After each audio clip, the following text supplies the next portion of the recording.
the stakes are so much higher because, as you point out, it's like nuclear war and World War III on the line. And even if that's like a tiny chance, we should care a lot about that tiny chance. Did you see Jimmy Dore on Tucker Carlson? Yes. Yeah. He was talking about, what was he talking about? China? I think that's what it was. Well, I saw a clip I that's didn't floating see it. around. Clip I that's didn't floating see it. around. Clip I that's didn't floating see it. around. See if you can Yeah. play it. Yeah. It was the other day, but he was talking about the industrial military complex. Yes. And the influence that they have on what we're doing in the world. And this idea that, you know, we're some sort of, have you found it? I don't want to paraphrase it, but he went on this very, very powerful anti-war rant. Let's play this from the beginning. Should I use a different source first? Well, just try I don't know what this channel is. I think it's not on Jamie. I'm pretty sure it's on his Twitter. I thought I saw on Jimmy's Twitter. I thought I saw a clip that was floating around there. On Jimmy Dore's Twitter. Yeah. Yeah. Sorry. What was that one? What I had? Yeah, it was something about China. It just, I don't know. That was the clip I knew that he was on Tucker. I knew he was there Yeah. to talk about China. I'm not sure. There it is. Yeah. So play that. We're the ones provoking this war, just like we provoked the war in Ukraine. We are now provoking a war with China. And who benefits? I'll tell you right now. Your enemy is not China. Your enemy is not Russia. Your enemy is the military-industrial complex, which has been fleecing this country to the tunes of hundreds of billions and trillions of dollars. How many times are we going to have a defense secretary say, "Hey, we can't account for $2 trillion in the Pentagon again"?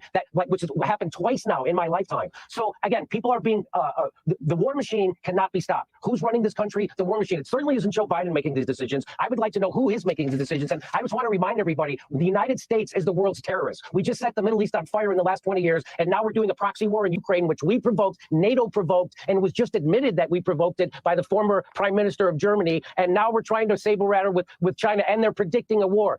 Again, China's not going to invade us. China's not our enemy. We might have an economic war. That's what these are. These are economic wars. These are wars in Ukraine. It's about liquefied natural gas and making sure Germany and Russia never come together, because we fear Russia's natural resources and manpower, and we fear them getting together with Germany with their technology and their capital. And so that's why we blew up the Nord Stream pipeline. That's why we're doing the Ukraine war. This is all about hegemony, imperialism, and economics. And if there's a Marine somewhere, it's there because they're about to steal some natural resources from another country. As everybody's screaming about what a bad guy Putin is for invading Ukraine, the United States is currently occupying a third of Syria. And which third is that? It's the third that has the oil. And how do I know we're there to steal their oil? Because the president of the United States said so.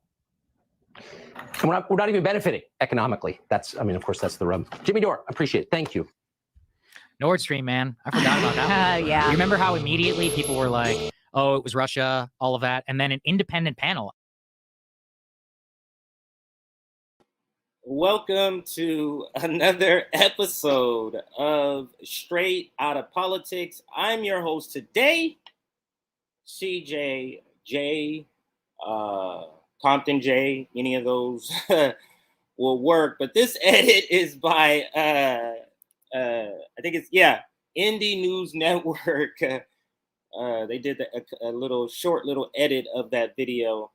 The zooming in is just classic that she's put on Front Street, that she now knows. We all know now she saw it. The same guy who has been criticizing them, breaking points for their obvious establishment push or indistinguishable content from corporate media. How about that? That's a better way of describing it. But welcome to Straight Outta Compton. Let me make Straight Outta Politics. Let me make sure that's spelled right. I just put that on there. So today we have a couple of topics. And the overall topic is autopsy. Now, I've done several of these. I think this is my third one. Where it's an autopsy of the left. I haven't done one in a while, though.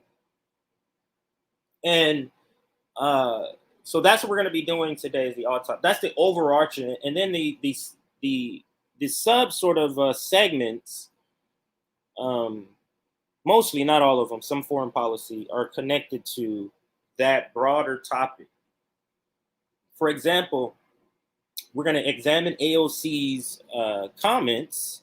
She was interviewed before the State of the Union and after. And we'll examine both of those interviews.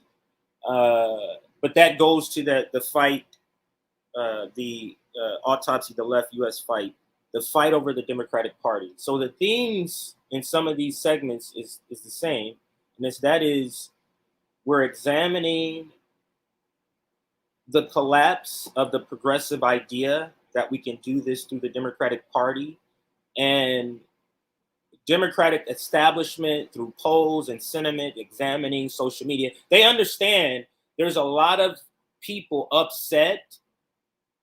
The further left people, more on the spectrum, more further left, more radical people, non-establishment people are kind of fed up with this whole red-blue game. And the blue team needs those people, or they needs to kill off some of those people, not all. They know they're not going to get all. And there's a panic. There is absolutely a panic. There's a panic in the progressive Democrat apparatus that there's too many non-establishment people, too many radical leftists who are saying no more with this bullshit. And you're seeing it in sort of things like the election of Nina Turner. We see it expressed there. We see sort of the reaction to the strike breaking. It was expressed there. Instead, they're still kind of getting a backlash from that. 12,000 DSA members leaving. These are all signs that, hey, people are fed up with this bullshit, and the establishment, along with progressive Democrat apparatus, panicking. And that leads me to one of the other topics or segments, and that is attacks on anti-democratic or anti-Democrat Party voices, like RBN. Sabby was recently attacked by people friendly, like people we thought were part of the community. And then more recently, the Jimmy Dore attack by Walker, somebody, I forget the reporter's last name. I'm sure all of you in the comments will know. Bringing up something about a non-disclosure agreement and some clauses in there. So we'll talk about that. And some of the attacks that RBN has been incoming, but it's very important to point out it's the same group of people. It's the same Jordan Sheritans. It's the same, even Walker, Brennan or B or whatever his name is. People like the Vanguard too. It's the same people, which doesn't give their own argument validity because they're the ones that's always doing it. It doesn't give their argument much validity. I'm not going to say any validity, much validity. And what's some of the other things? The response to Marianne Williamson is another signal or hint or flashing red light for the professional managerial class that non-establishment people, you're not going to be able to catch as many as you used to. That's simply not happening. So, and then we have Joe Rogan forces Krystal Ball to watch Jimmy Dore. So that was kind of the opening and what we can talk about now. But it illustrates the same thing. It goes along with the same thing, the fight over the Democratic Party, because the issue that she is having or he is having with Breaking Points is them shielding for the Democratic Party. Again, the fight over the Democratic Party.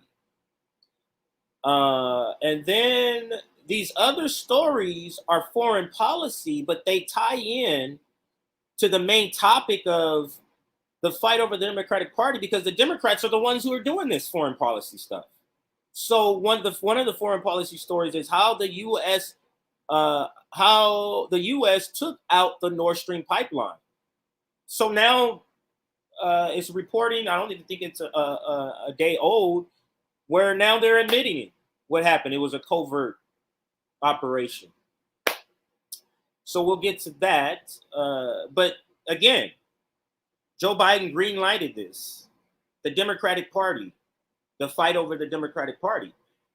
And then the last foreign policy story, and I think the last story segment, U.S. sanctions killing Syrians after devastating earthquake. And the Biden administration has said they refuse to lift those sanctions. So needed supplies are not able to get to the people. That's the Democratic Party, where some establishment people are saying no more of this bullshit. No more. Strike breaking, imperialism. What the fuck are we doing here? So yeah, we're seeing this. It's sort of the realign. It's sort of, we could have called this the realignment of the so-called U.S. left. That's another name we could have went with what we're talking about today. So those are the topics. I'll show you the graphics.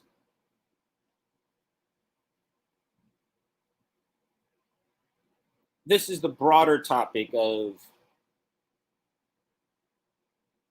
the fight over the Democratic Party, and it's really over this group of people, and maybe you'll add a couple of more people in here, like Rokana, like Pramila Jayapal. These are the people sent by the establishment to gather non-establishment people, and they're not being received all that well. Nick reports on this all the time.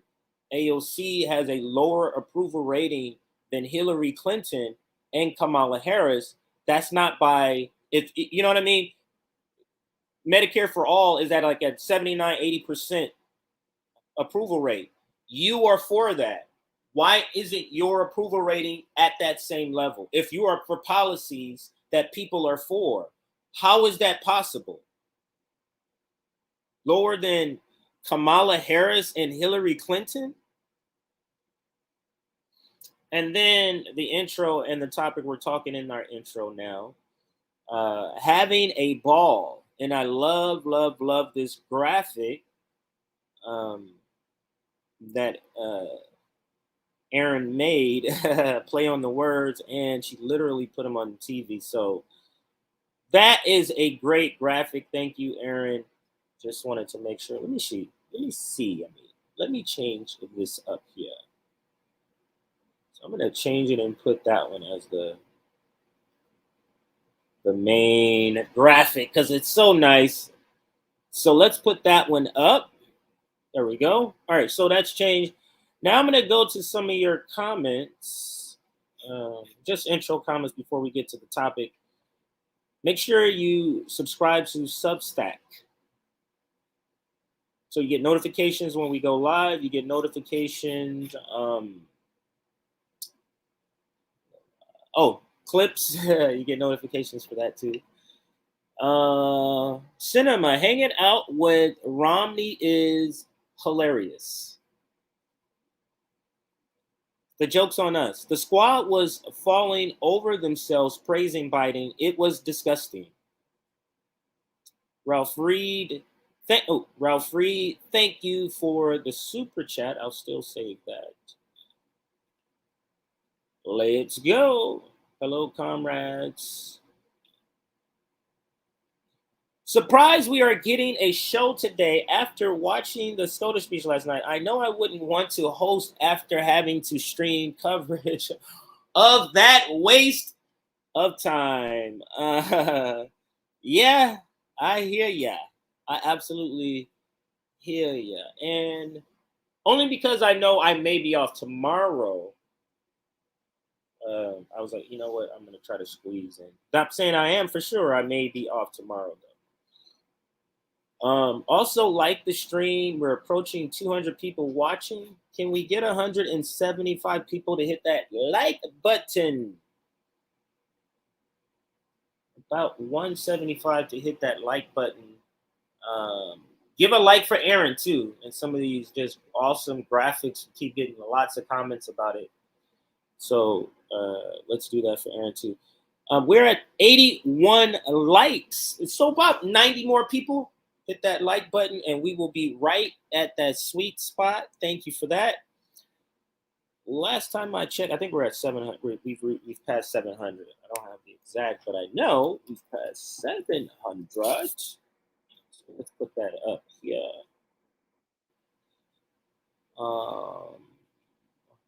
RBN to 50K. That's the next target. And thank you for those, I forgot to say that. Thank you for those that helped us get to our first target, which is 30,000. We reached it 27 days after the target, which is still awesome. And thank you for all of those that are still subscribing, even as of this minute. What else we got here? I want to make sure I cover all of. Oh, website, revolutionaryblackoutnetwork.com. Make sure you check out the website. And contact information, info@revblacknetwork.com. No longer using that Gmail for several weeks now, so hopefully you haven't emailed the old Gmail account because we haven't been checking it. The other thing is, more comments is what I want to get to. This country would be bankrupt without the military-industrial complex. What's up, Rick? We know the problems now is the time for solutions, mutual aid strikes, BIs, third parties. They all reveal themselves every day. No war but class war. Absolutely. Thank you, Rick. Don't know what that was referring to. Sorry. Thank you for this super sticker. James, that's an awesome name. I have it too. And JB has it too. Right on time. Yes. Hey.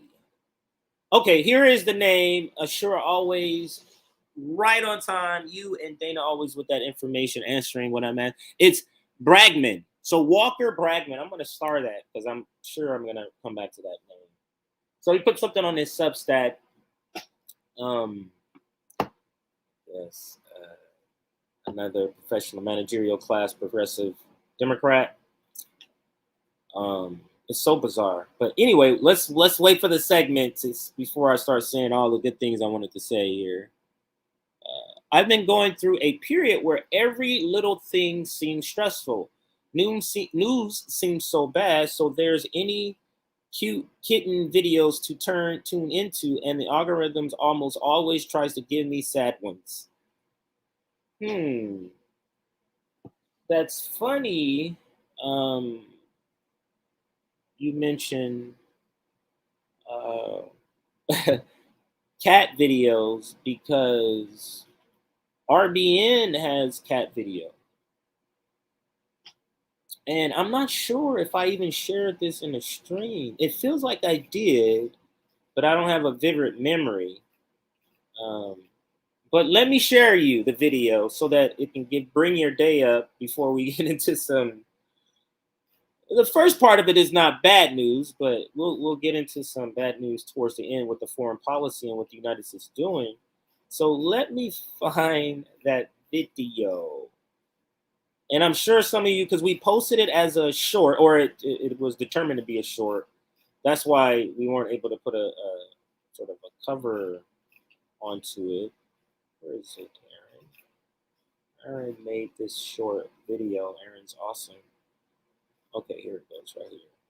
All right, so if you love cats, I'm going to share Rome my and CJ love screen once this comes up. Oh, there it goes. Cats. Yeah, if you love cats, you love cats. Because Rome and CJ are big cat lovers. They love cats. They love the kitties. They love the kitties. They love the kitties.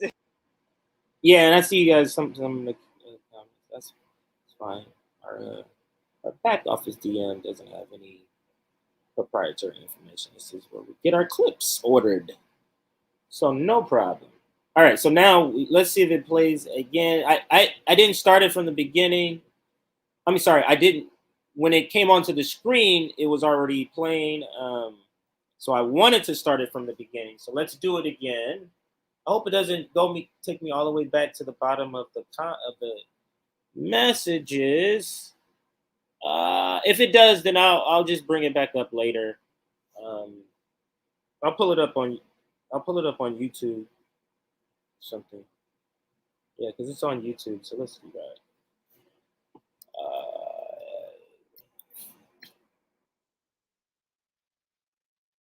I'm sure some of you have seen the video. There's quite a few comments on it.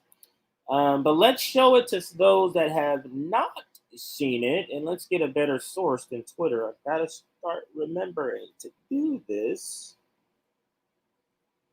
Twitter has not been playing clips that well. Should be going to subscriptions. There we go. So I should. I click on this and it not go to the. All right. So now let's go to videos here. Now where is? Oh, here's short. So it should be the first one. Here it goes. Let's play this short, and it should play all the way through with no problem on YouTube. So let me. Oops. How do I get it full screen? I don't know how to do this that well. Oh, everything's at the top. Are big. Is there a way I can make this?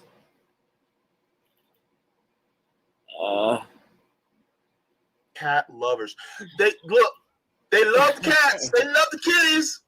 They love the kitties. They love the kids. They love the kids and the kitties. Rome and CJ, the cat lovers. We should get a shirt when we get our merchandise finally going. It'd be a I don't know how to. Rome, and it says "Love the kitties and the cats," or sorry, "Love the cats and the kitties." Yep. Oh, that's why I have Or it we too can big. do My it- we bad, can do- everybody. I have with cats with sunglasses screen on, blown up or too we big. got Okay. cats with sunglasses. All right, so now we'll be able to see it the right way. Sorry. Now we can see it. So If let's watch it now. you We're finally love here. cats. Rome and CJ love cats. Yeah, I If you love love that. cats, you love cats. Because Rome and CJ are big cat lovers. They love cats. They love the kitties. They love the kitties.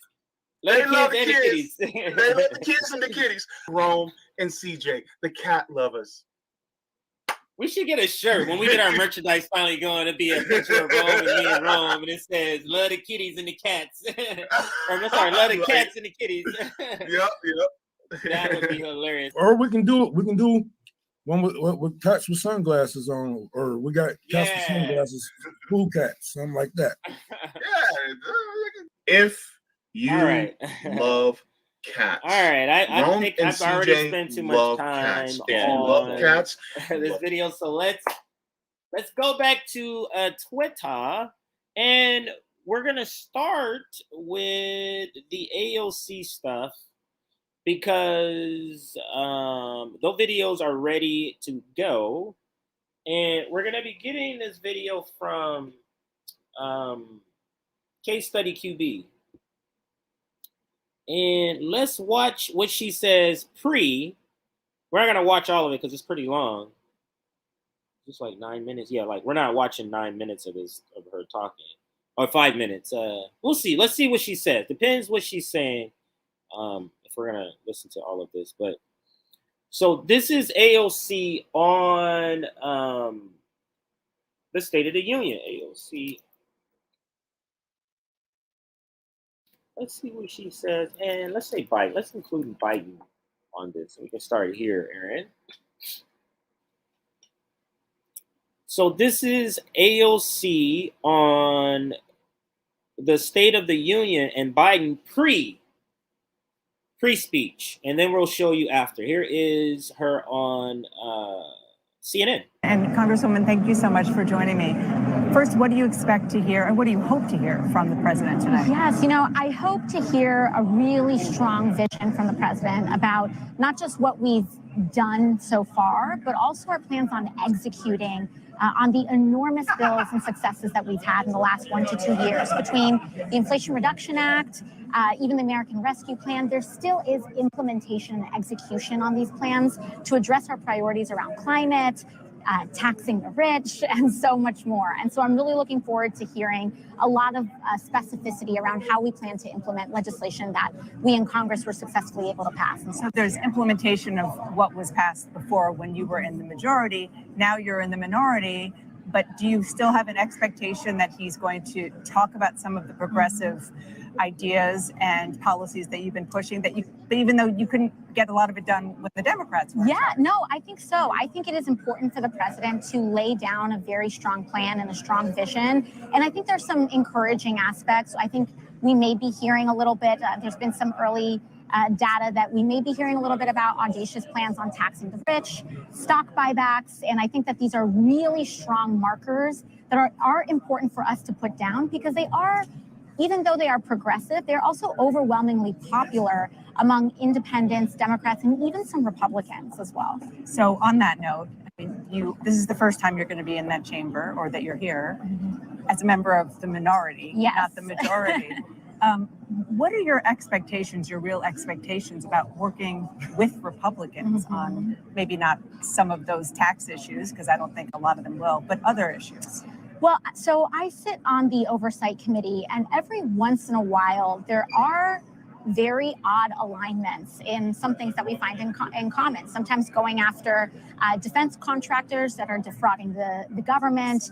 Even at the end of last term, we had a hearing on bipartisan approaches to cannabis, decriminalization, legalization, or just general laws around that as well. So, you know, I think it's going to depend. This margin is very slim, though, and that plays into the advantage for Democrats, because if we can just pick up 2, 3, 4 Republicans out of several hundred of them, then we might be able to have some openings where we can pass legislation that positively impacts people's lives. I wonder.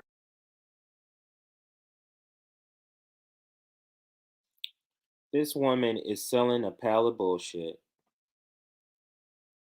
What she's saying is somehow Kevin McCarthy, and I'll bring that back up. It does that sometimes for whatever reason. Somehow Kevin McCarthy, actually, that's a good point to go to the post.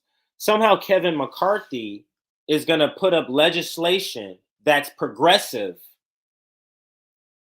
where all the Democrats have to vote for it, including the corporate ones.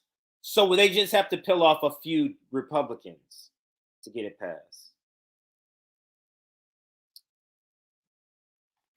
That's what AOC is trying to convince people of. Just outrageous. I mean, I'm almost shocked that she's saying this here. Almost. So almost to the point to where now I do want to go back to the first part and see if there's any more nonsense, anything more nonsensical than this, what she's saying here that she says. So let's listen. We had a hearing on bipartisan approaches to cannabis, decriminalization, legalization, or just general laws around that as well. So, you know, I think it's going to depend. This margin is very slim, though, and that plays into the advantage for Democrats, because if we can just pick up 2, 3, 4 Republicans out of several hundred of them, then we might be able to have some openings where we can pass legislation that positively impacts people's lives. I want to read you a line from the president's speech tonight, part of the excerpts that they released. To my Republican friends, if we could work together in the last Congress, there's no reason we can't work together in the new Congress. I mean, I think that there may be some Republicans that are willing to work with the administration. I do believe that Kevin McCarthy has already demonstrated a struggle in keeping his caucus together, which again, all of that plays into potential openings in the next 1 to 2 years for Democrats to exploit. I introduced an amendment to a Republican bill recently around oil drilling. And some of those amendments were around banning stock buybacks of oil companies that have been profiteering over the last year. But also other things around meeting net emissions. And I was shocked that it picked up a Republican vote, but you only need 3 more beyond that in order to pick up a governing majority. you talked about Speaker McCarthy. He is obviously going to be sitting behind the president tonight. There are now a majority of Republicans in the chamber where you'll be sitting. What is your expectation just of the feeling in that room? You know, I think we'll see. Speaker McCarthy, I think, has some trouble corralling his own caucus. And so while he may have had some guidance around being disciplined and being respectful, we'll see if his caucus really follows suit. You know, I think that he's also been struggling with this narrative around Republicans possibly attempting to cut Social Security and Medicare. And while on one hand, he's saying that's not going to happen, on the other, the math simply does not work for their proposals unless they do that. And so I'm interested in seeing what his response is going to be to some of that. The president is going to be effectively making his case for a second term tonight. Is that something you're going to be wholeheartedly listening for and eagerly listening for? I think that all leadership, again, is about that strong, ambitious vision. And if that is a subtext of tonight, I think one of the things that we're going to have to hear is a commitment to really big, bold, animating ideas. For whatever reason, it does that sometimes. So, like I said, got to start using YouTube when I can. But we got through most of that video. But what I wanted to point out, and maybe I'll pull it back up just to get the last part. What I wanted to point out is how does the strategy, and this goes to the autopsy that we're talking about, the overarching topic. How does the strategy of being nice to the Democratic Party in this way, how is this gonna gain? Or how does it manifest in any way, materially, anything for anybody on the left? How does being used in this way, because now she's on board with being used by the Democratic establishment PR arm, CNN, MSNBC. She's now fine. You see her on these interviews. She's now fine with being used as the left representative who's given a thumbs up for all this terrible shit that the Biden administration is doing.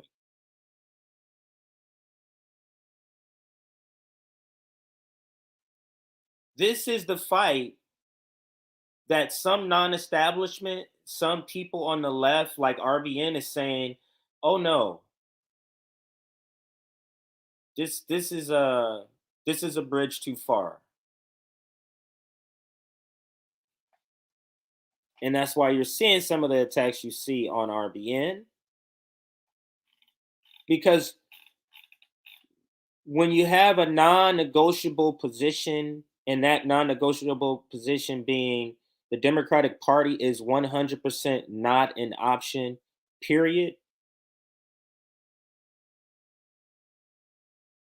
The people who are telling you they've been your allies all this long, all of a sudden is not your ally because you're against the Democratic Party.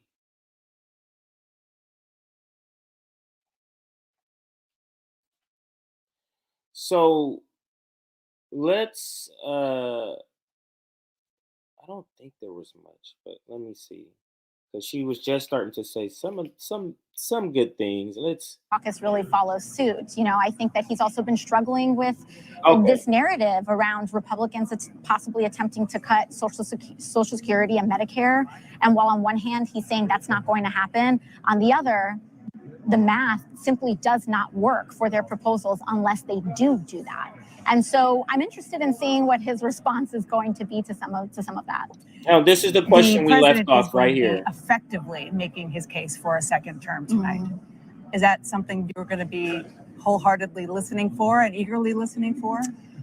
I think that all leadership, again, is about that strong, ambitious vision. And if that is a subtext of tonight, I think one of the things that we're going to have to hear is a commitment to really big, bold, animating ideas, whether it's around climate, whether it's around racial justice, whether it's around abortion rights. I think we are going to have to hear a very forceful, big, animating, exciting vision, if that is one of the subtexts. So that's what you want to hear in order for him to get your support in 2024. I think the American people need for any potential candidate, and again, this is an official speech that he is delivering as president of the United States. But I do think that in any candidacy, we need to see what the plan is for our future. And you're not ready to say you support him? Well, I got here through a primary process, and out of deep respect for that, I never try to jump ahead of it. But I would enthusiastically support him if he were the Democratic nominee. Okay, Congresswoman, thank you so much. Appreciate your time. That I never try to jump ahead of it, but I would enthusiastically support him if he were the Democratic nominee. Okay.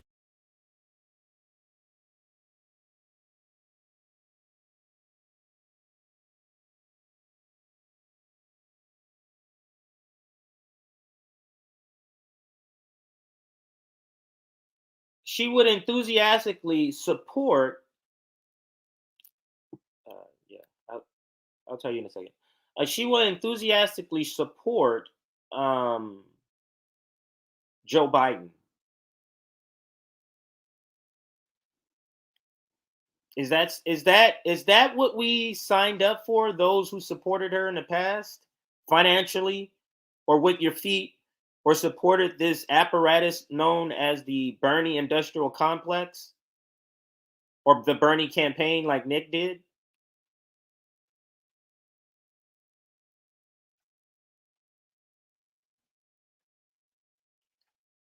This is why she has now been approved to be a person to go to.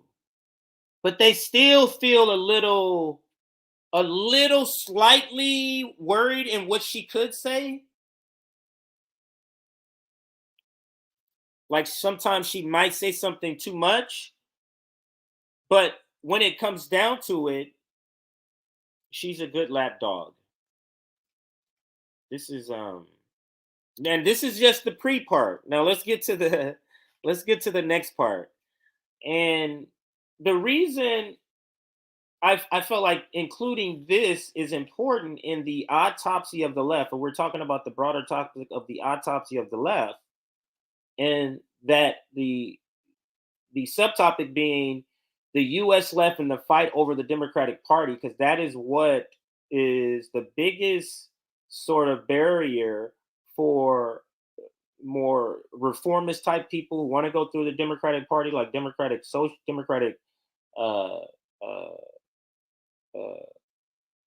more social Dems, the social Dems, and more radical factions of the left. So let's now pivot to her post interview with Rachel Maddow. So both of these clips are by Case Study QB. Shout out Case Study QB. That was pre, here is post. This last one is with Rachel Maddow. So this is the big time propaganda. This one is about 6 minutes. We'll see how good it is. That'll determine how long we listen. Our take from our studio view of the president's speech tonight was that it was unusually interactive. Lawrence O'Donnell used the word combative, described it as the most combative State of the Union speech that he'd ever seen. That was our impression from here. What was your impression in the room, and what did you make of the president's remarks? Absolutely. I may not have served as many terms or have as much experience as other members, but this is my, fourth or fifth now, and I have never seen a State of the Union that was so disrupted by members of either party. Even under President Donald Trump, we saw nowhere near the level of jeering, interruption, etc., that we saw by some of, I want to say the extreme elements of the Republican Party, but they are now being embraced and uplifted as the center of the Republican Party. And it's really shocking, even the things that the she's not quite polished in those mental break she's having. She's not quite polished to be at this stage, but I guess they say, hey, you know, she's not 100%, but because of her stature as a leftist, and I would assume this is what the establishment still believes in her, let's put her on. But she is completely now. This is not the AOC of past. This is a groomed, soon to be Nancy Pelosi, 30 years in the game. Started out talking about Medicare for all and all these progressive things. In the next 20 years, where is she going to be? Look where she's have moved.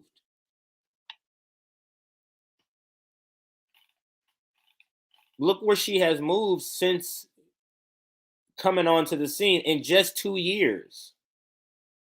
What is this going to get but a long career for her? Like, what is her maneuvering, her being more politician-like and being groomed in that way, groomed to be the next Nancy Pelosi? How does this help any working class cause, what she's doing? She believes, oh, going out and saying these nice things to them, they will allow me a position of power where I can do something that they don't want to do. The flaw in the strategy of working within the Democratic Party. This is the flaw in the strategy. It assumes the person you're dealing with is not a racist, white supremacist, warmongering pig. And I think it's Kwame Ture who speaks about this, and he was speaking about Malcolm X. I'll see if I can find the clip. Speaking about speaking about Martin Luther King, and he was like, yeah, nonviolence is great, but what Martin Luther King didn't take into account is that in order for nonviolence to work, your oppressor must have a conscience. And as we can see, the United States doesn't have a conscience. And that's essential. Oops, that was essentially is the video from. I don't think I can find it. Compton made me. Oh, you know what? It might have been back when he still had the name Soap Lee Carmichael. Or Twitter could just be hiding it from me. So let's continue with the video. Overall Republican Party refused to stand for paying public school teachers, public health policy, basic education policy, raising the wage for some of our lowest paid workers in the United States. You know, I mean, this should be really basic she's really stuff, not sky is blue kind of stuff. And the Republican Party, I think, really showed the country who they are tonight, that they have been taken over, and that this isn't some right wing. This is the ethos of the modern Republican Party. We did see the president focus on economic issues and sort of bread and butter issues and working families, middle-class families, practical issues throughout almost the duration of his speech. He talked a little bit about Ukraine. He talked a little bit about the Roe versus Wade decision for a little bit. He spent considerable time on police violence and trying to get some sort of police reform. But we really saw him talk about nuts and bolts stuff, kitchen table stuff, wages, dignity of work, jobs, healthcare costs, access to healthcare. I have to imagine. They all play the same game. They all do. Because we say, you know how when we say, oh, when Democrats are not in power, that's when they want to write a bunch of bills that they know are never going to get passed. That's when they have the green light when they're not in power. The same thing for the president. Now he can signal, oh, I'm for this, I'm for that. Because he knows the Republicans are in power. This is the bait. So now we're going into the baiting season. in the baiting season, sort of coinciding with election season, the grift has been ticked up a notch, and we can see that with AOC. Like, this is literally in the way, in the manner she's speaking, even though she's attempting to be that person, and she's agreed to be this person now, representing the Biden administration as the left person, she still is a little rough on the edges. But this is her night on the main stage to say, hey, establishment, look, I agreed to do all of this for all of you in the Biden administration. Now give me something.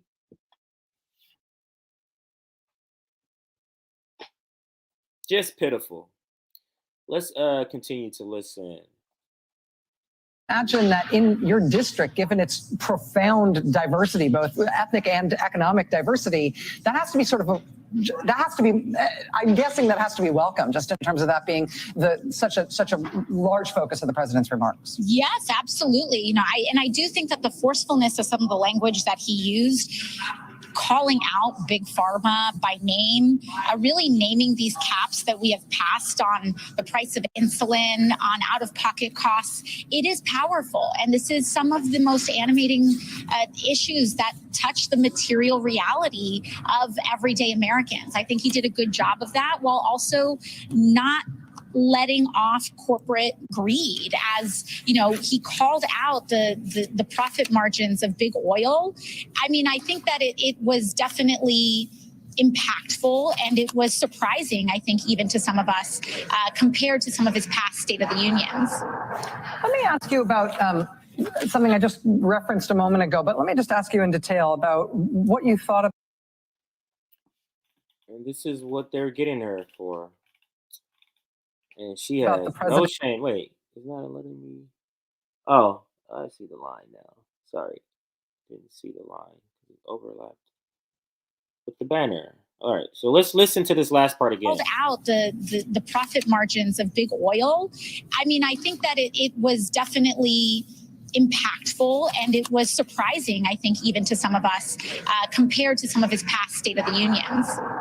Let me ask you about something I just referenced a moment ago, but let me just ask you in detail about what you thought about the president's lengthy and I thought quite empathetic remarks about police violence. He talked about how members of law enforcement are risking their lives when they put on the shield, and that they deserve to come home just like the communities they protect. But community members deserve to come home too, and there have been too many people killed, and it's not getting better fast enough. And he spent a lot of time engaging with Tyree Nichols' parents, who were there in the gallery watching. And we know so many other family members of people who've been killed by police were there tonight in the room to pay witness. What do you make of the president's remarks and about what he's substantively proposing? You know, I was surprised by the president's remarks and his focus on reform, or focus on justice, and really his focus on centering the families that have been so deeply impacted by police violence and so she's helping to sell like this, and this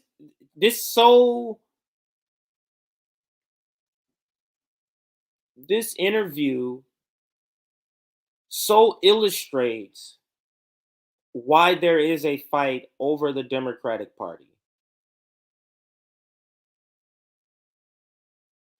Because there's two sides.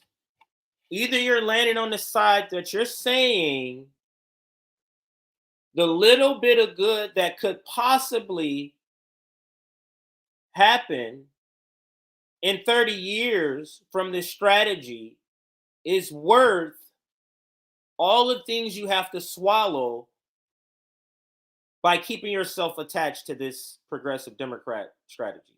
Like, or you're saying this is some fucking nonsense,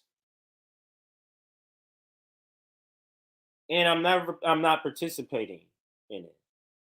And therein lies the split. But this absolutely illustrates the point, because there's some of you are getting a reaction that is like, Yeah, I would prefer her not to do it, but it's not that bad, you know. This is not something that would cause me to say I'm not supporting her anymore.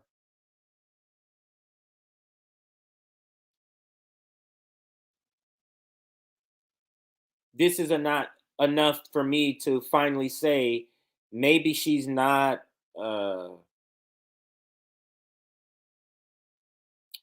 trying to accomplish progressive policies in the way that I thought she was. Like, there's no negative reflection on any of this. There's a side that's like that.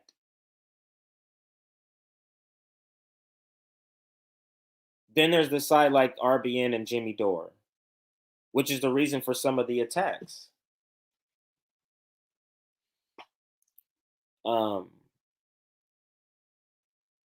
And you see in the attacks, it's literally on one side, there's the people who are still fine with this democratic, progressive narrative and strategy. Then there's everybody else who says, no, we're not for that.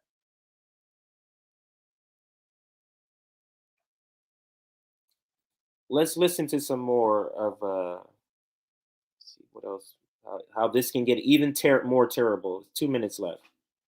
Police brutality, and really centering this discussion around reform.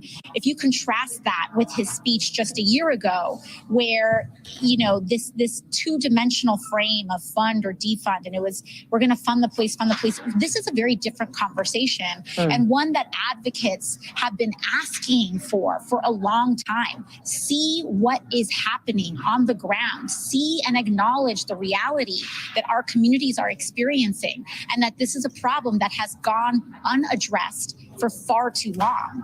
And so for him to stand up there, to name...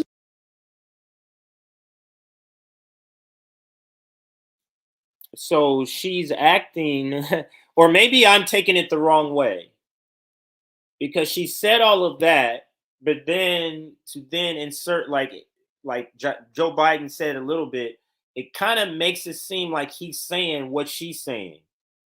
And that's not what happened. She has accepted this role as the left defender of the Biden administration. AOC has accepted it wholeheartedly. This is not begrudgingly. This is, I'm getting ready, you know, let me get my best young Nancy Pelosi dress.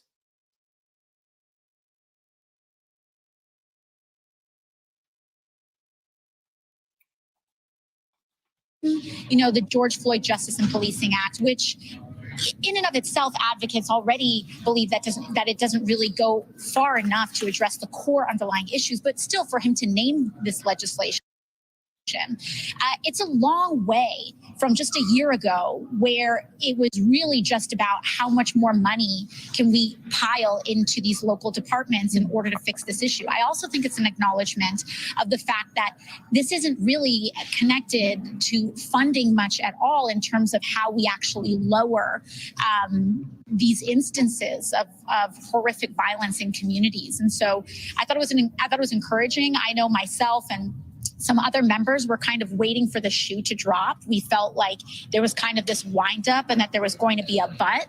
And I think we were very relieved and surprised that there was no but, that there was just an acknowledgement that this is actually a problem. And we have not really heard a president do that in such a straightforward way in a long time, if ever, in modern politics. It's a really astute point, particularly talking about the distance that President Biden himself has come on this issue, perhaps in his own personal understanding, but also in the way he's willing to talk about it. Thank you for that. And thank you for being here. New York Democratic Congresswoman Alexandria Ocasio-Cortez. You notice that? They always have to be pointing out or calling to attention. We're moving, though. Look at the distance. But never reaching the finish line. So this is the sale they have to do for the Democratic Party through corporate media, and AOC the socialist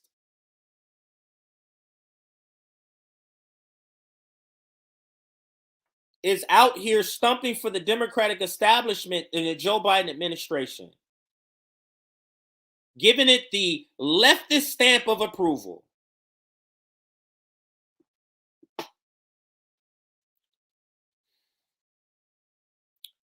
Just terrible. But this again speaks to the fight over Democratic Party. And now let's it has like 4 seconds. We don't need to listen to that. But I mean, that's a bit infuriating. For me, it's a bit infuriating.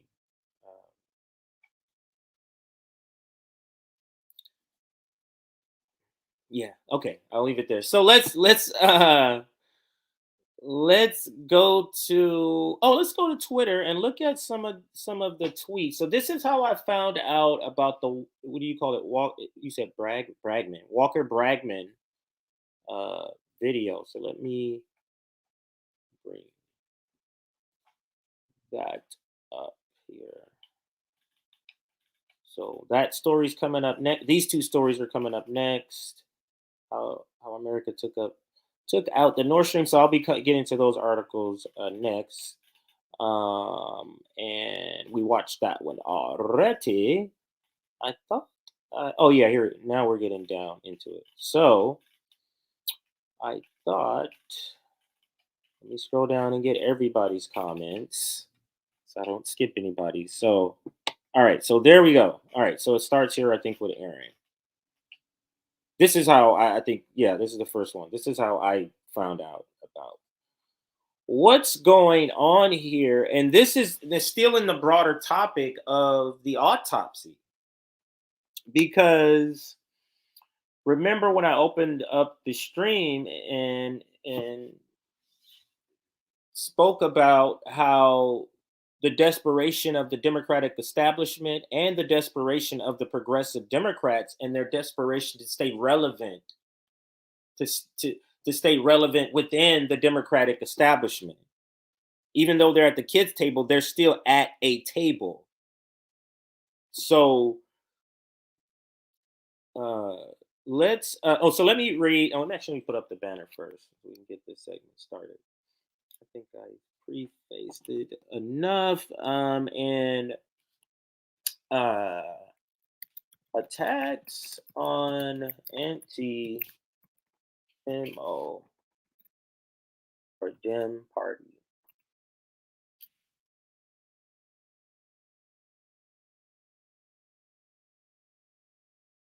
Attacks on anti-Dem Party voices. So people who are against the Democratic Party staunchly.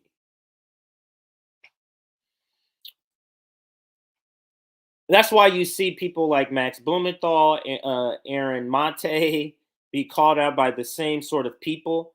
Do you think it's a coincidence that the Vanguard, Breaking Points, Majority Report, and all the people over there in Tiwa, all of them have the same ideology about Aaron Mate, about Max Blumenthal, about Jimmy Dore, about everything.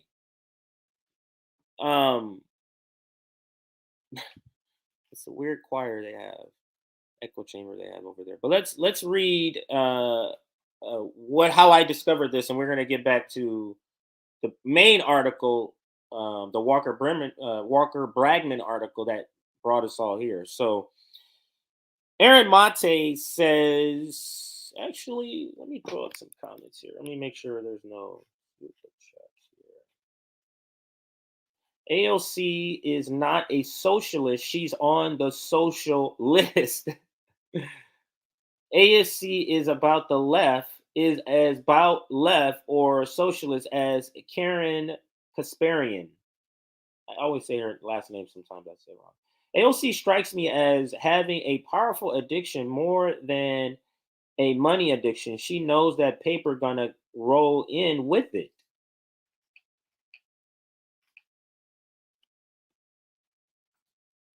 Yeah, and police violence has been happening forever, not just since George Floyd. So don't act like progress is being made. I cannot stand her. And that's the thing, like progress, him bringing it up is progress. Think about, and this is why I say when we talk about the quote from Malcolm X and about the white moderate, or I think not Malcolm X, Martin Luther King, MLK, about the white moderate, we have to update the language to progressive Democrat, because the progressive Democrat is the white moderate updated, because there's no longer just white people who are playing the role of the white moderate from the 50s and 60s that MLK spoke about. Now they've diversified the group. But isn't that exactly what she's doing? Isn't she saying, hey, he's doing this and he's doing that, he's making progress, when he's not? So thank you for the comment. Never gonna finish the job. Exactly.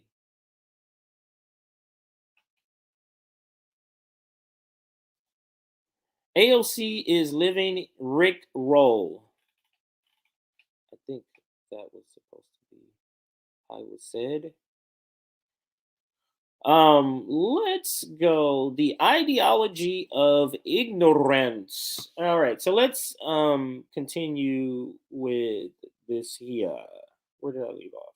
I'll just start. So I try. Oh, I don't think I've even started. So I try to stay out of spats that don't involve me directly. But this hit piece by Walker Bragman on Jimmy Dore is too pathetic to ignore. Walker provides no evidence, just relies on the resentment of bitter TYT liars and faults Jimmy for enforcing standard contract provisions. Oh wow. Oh wow. We're gonna go through this thread. For some reason I only saw the that. But anyway, let's continue. JD faulted for binding workers to respect his privacy via non-disclosure agreements, which bar discussing anything they learn about Dore, his wife, or their collaborators on the job, including details about their business, personal lives, finances, investments, and more. And let me see, what is this here? Oh yeah, this is the thing they got it from. Import content. So that's he's screenshotting some of the article parts. So an independent contractor agreement used by YouTube production company reveals anti-worker provisions. And the document contains a thorough 9-page, and these are excerpts from the article, so maybe I won't have to read because I was just going to read extra. I'm not reading that. It's literal garbage. It's literal just like, oh, these person said this. Like, it's like, that's why he put it on Substack and it's not on any other thing.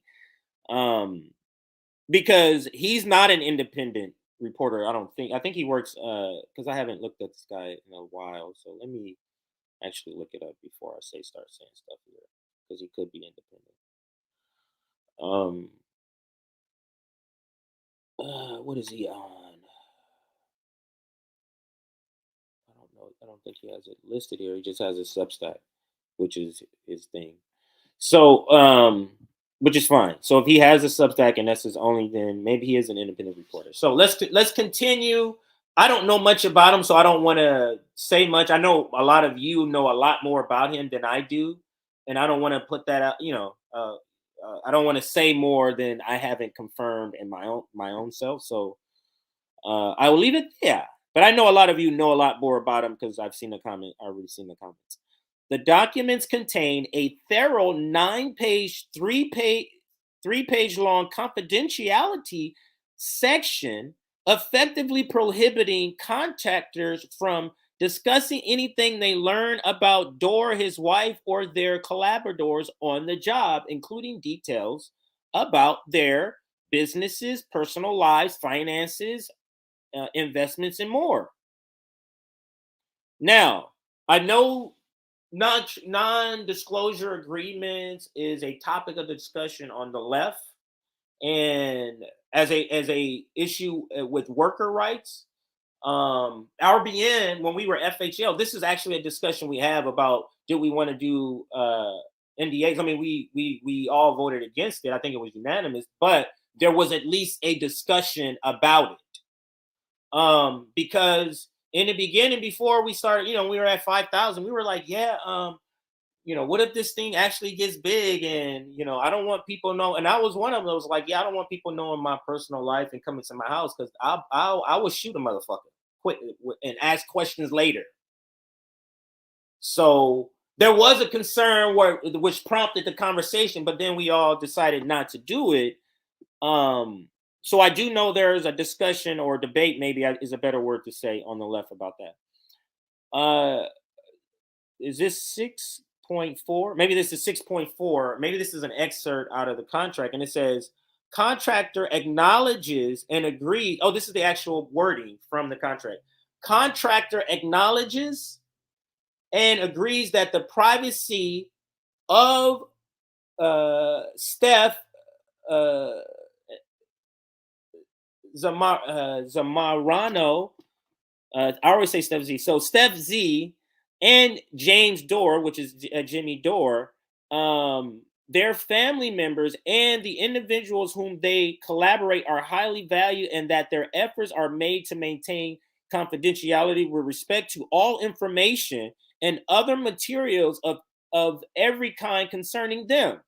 Accordingly, contract agreements that he, she, it, they shall not at any time use or disclose, directly or indirectly, any information in any way relating to Steph or James or Jimmy Dore, their families, or any individual with whom they collaborate, including but not limited to any information concerning their business, personal lives, finances, investments, performance, professional relationships, or otherwise, and all such information shall be deemed to be confidential and proprietary information and treated as such.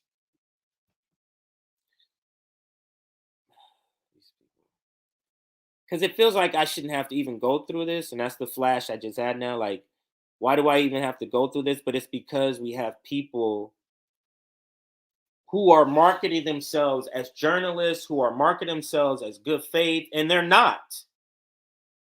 They're not.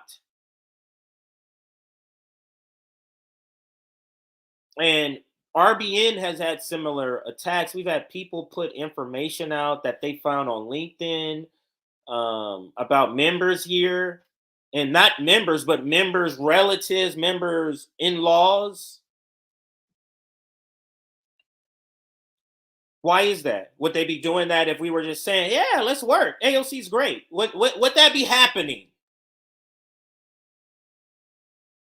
So really, like the banner says, attacks on anti-democratic voices.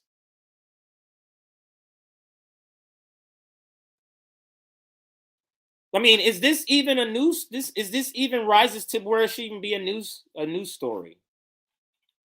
Let's continue with the thread. Non-disclosure agreements are pretty standards. Does Jimmy not have the right to privacy? Question mark.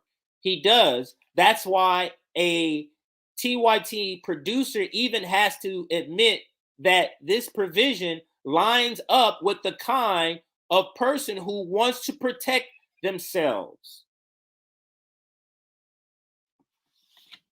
This is an excerpt from the article. So this is great. I ain't gonna have to pull up that bullshit ass article because Aaron has a thread that covers the points. And we'll cover this one here.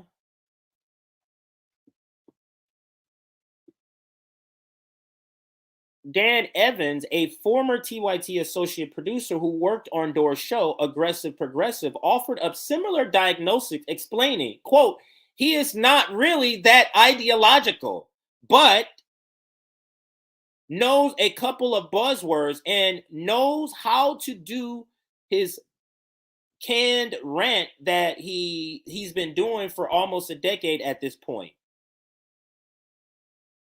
Now, let me just pause here before I get to the rest. What about this first part that is included in a serious article, supposedly, has anything to do with anything?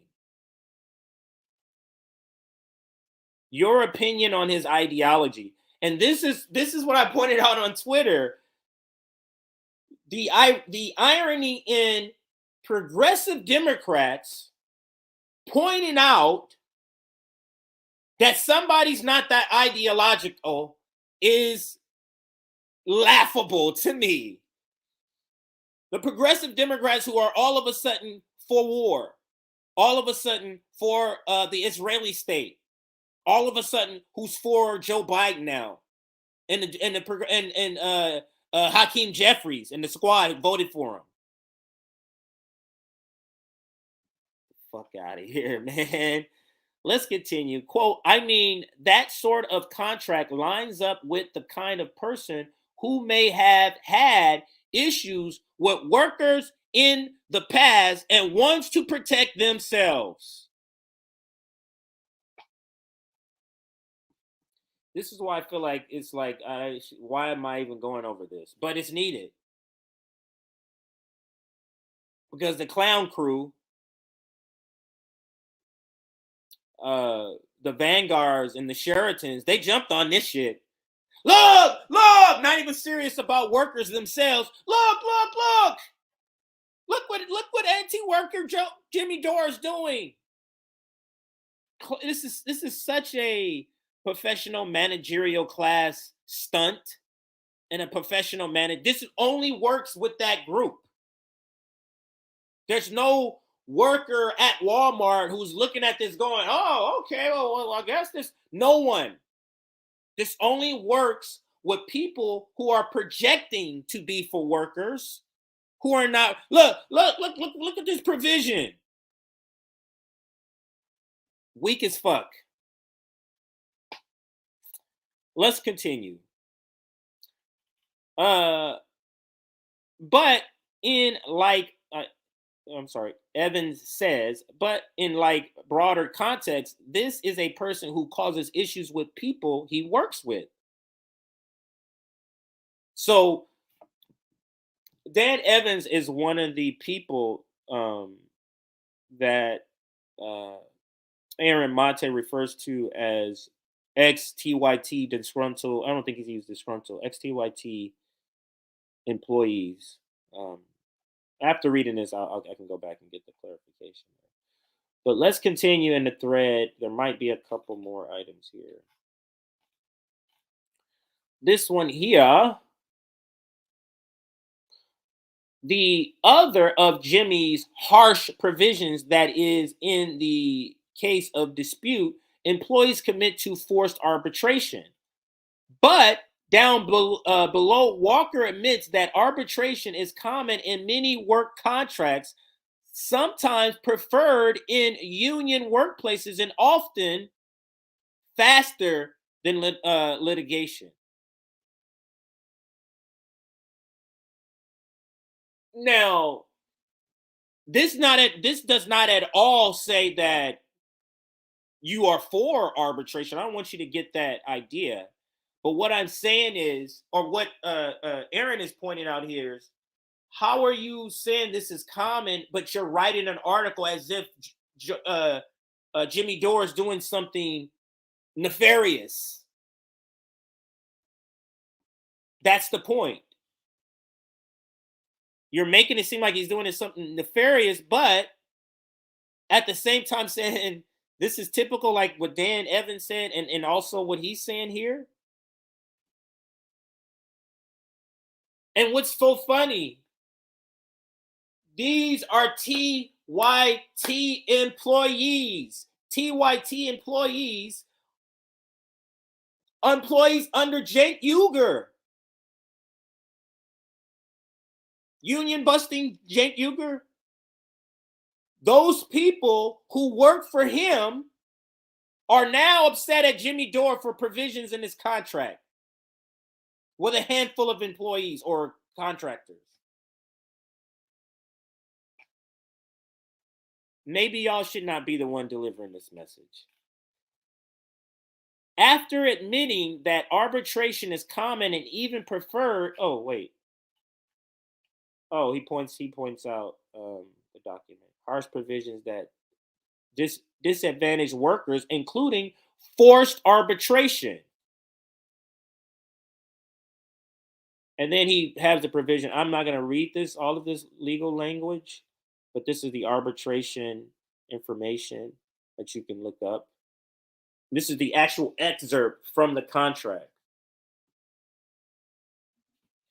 And then it's, I'll read just a highlight. Common in many work contracts, sometimes preferred in union workplaces and other faster than litigation. Arbitration can be an obstacle to relief for workers. For example, and it can, and that's absolutely true. That is absolutely true.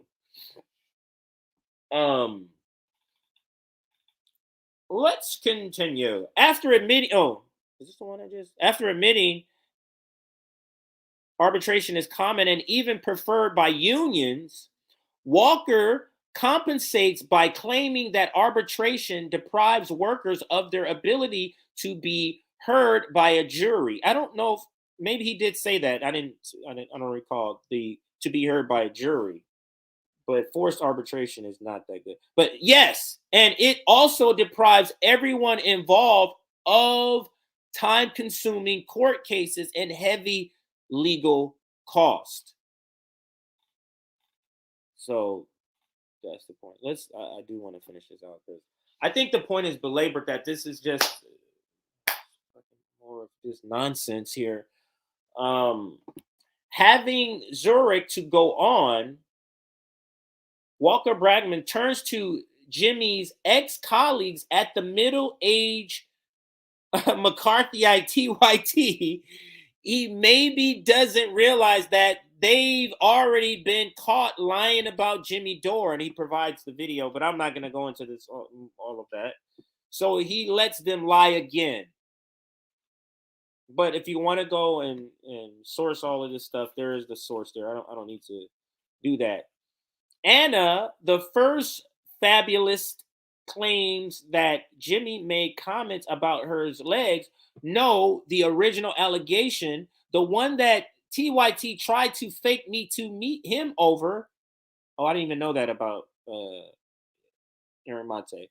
To distract from calling me a Russian agent is that he made a joke about her attire amounting to nice new skirt. Like I'm not getting into that. I see it highlighted there, but I don't need to get into the bickering. The part I'm want to point out is that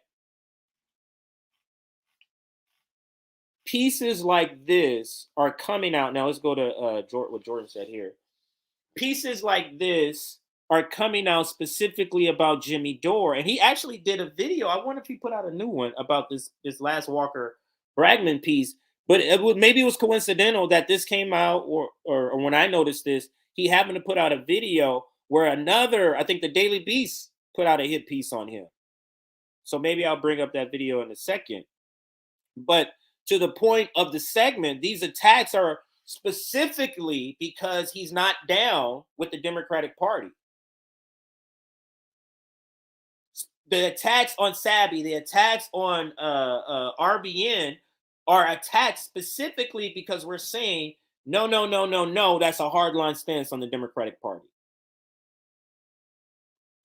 And to the broader topic of the U.S., and this goes to the fight over the Democratic Party. So the Democratic Party establishment is running in fear because they see the polls, they see the discontentment from all this last year has been terrible for the Democrats and the Democratic and the progressive Democrat sort of narrative. with the strike breaking, and I always forget the last thing they just did. But the strike breaking, somebody help me out in the comments. Strike breaking, this State of the Union speech they just did. But anyway, I'll look up the other thing. That always slips my mind. Let's read what Jordan says here. So let's move this segment along. Not surprised that pro-worker, free speech warrior Jimmy Dore traps his workers in a financially crippling gag order, or that the guy that dismisses and minimizes COVID, like, I'm not getting into the COVID shit at all. So obviously, this is so, oh my God, this is so stupid. But again, it's not a coincidence that it's the same people who are doing these sort of things for the same purpose in defense of the Democratic Party. So back to what I was saying. So you see the desperation in the Democratic establishment and the progressive narrative because they've taken so many blows. Oh, I wrote this down. That's how I can remember, because I was like, I know I'm going to forget this. So I did write it down. So let's go to what I wrote down here. So let me just actually read. So as 2024 gets closer and closer, the Democratic establishment and their progressive henchmen see the writing on the wall about herding non-establishment people back to the Democratic Party. It's getting harder and harder, and one of the biggest, most anti-Democratic Party advocates is Jimmy Dore, even RBN. Signs it's getting harder and harder, and these are some of the signs I listed, that it's getting harder and harder. And the desperation, this is why they're getting desperate, because this is literally doesn't even rise to the reason to even write an article, in my opinion. So 12,000 DSA members leave DSA in a year. 12, that is astonishing. Two Nina Turner races lost. What other bigger name, as far as an elected person, what other bigger name than Nina Turner, who elected person, a person who has been elected but who is currently not serving, like Nina Turner? What other person of her stature in the progressive movement would you say is bigger than her that's lost? Wouldn't you say she's the biggest? That's a blow. She's lost twice, and then the second time was worse than the first.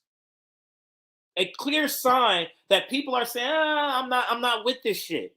Another sign, the rail strike, breaking the rail strike, they're still not recovering, haven't recovered from that. And 4, the response to Marianne Williamson has not been good. The response to Marianne Williamson has not been good. So, where's that note at? That brings me to the last part, and that is the part that I forgot, the Freedom Caucus forced to vote moment. This really has been a severe body blow. And you saw AOC come out with the relational harm video to try to excuse it and answer, and Ro kind of come out, yeah, they're doing all this cleanup because it's been clearly proven that they're milquetoast and they're not willing to really fight. So all of these sort of things have, have them down in account. Like they're down, they're the body blow, they've been knocked to the pavement. And they're trying to get up before the count. So there's this desperation, and there's these attacks on these anti-Democratic Party people or voices, like the Jimmy Dores, like the that was the wrong banner, the other way around, like the Jimmy Dores, like the RBNs. Yeah, I saw that too. I don't need to put that comment up there. And here is an article I want to bring up here. So let's put this article in the screen here. And then we'll read some more of what he says here. we'll read some more of what he says is. So we'll come right back to this. But to the point of the crisis that's happening here, World Socialist website, political crisis within democratic leadership of the Democratic Socialists of America, DSA. And then this article written by Eric London points out the problem, the crisis right here. Let's read actually a little bit of this.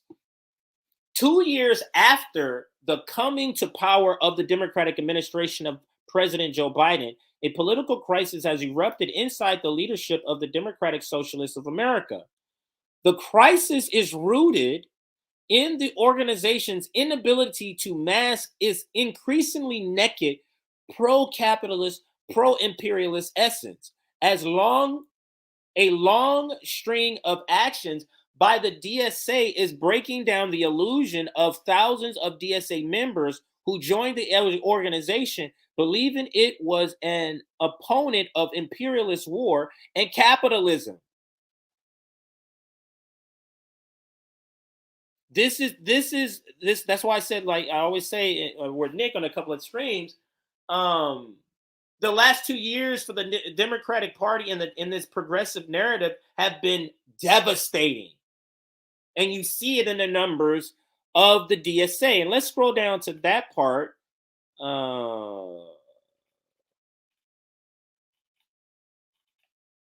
Right here.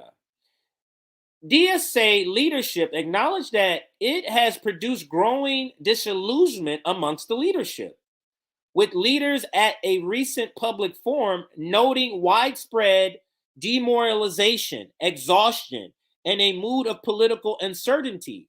A member of the DSA National Political Committee recently leaked information showing that 12,000 members have left the organization in the past year, and that many chapters and youth groups have either disbanded or no longer responding to calls from leadership. Now you understand the attack from Walker Bragman on Jimmy Dore. It's out of desperation.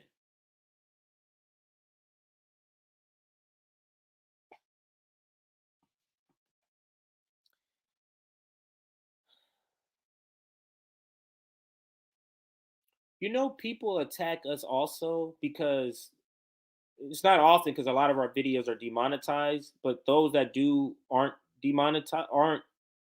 demonetized, commercials play. Oh, y'all supposed to be socialists and y'all got commercials? Yeah, how are we gonna make money in this capitalist society?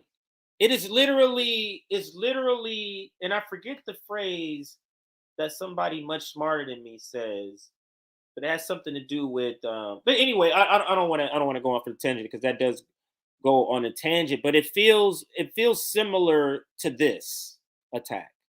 That's the point that I'm getting at, without going into a tangent here. So let's continue back to the thread here, and then we'll close up this segment and move on to the next one. Okay, so minimizes COVID disabling millions of workers and attacks teachers, treats workers like crap.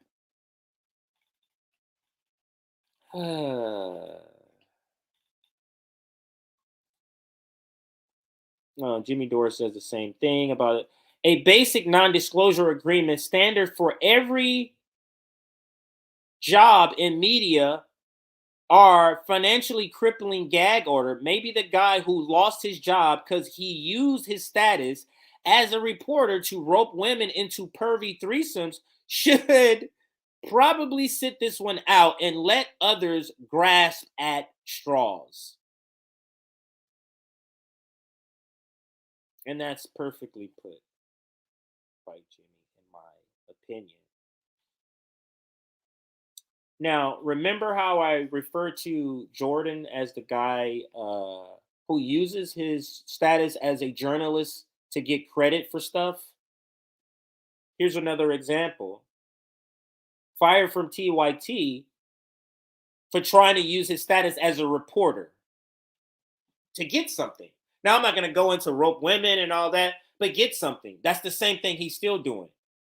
Like when he recently, Status Quo craves tragedy so they can have somebody on the ground and be like, look, we're on the ground. If you don't believe me, go to the protest of Tyree Nichols, go to Status Quo and see. Every time they has a posting, on the ground is in bold. It's about getting credit, acknowledgement, using your status as a reporter to get something. It's not about the essence of being a reporter to report the corruption. It's using the status, using reporter or journalist as a status. That's what Jordan's all about.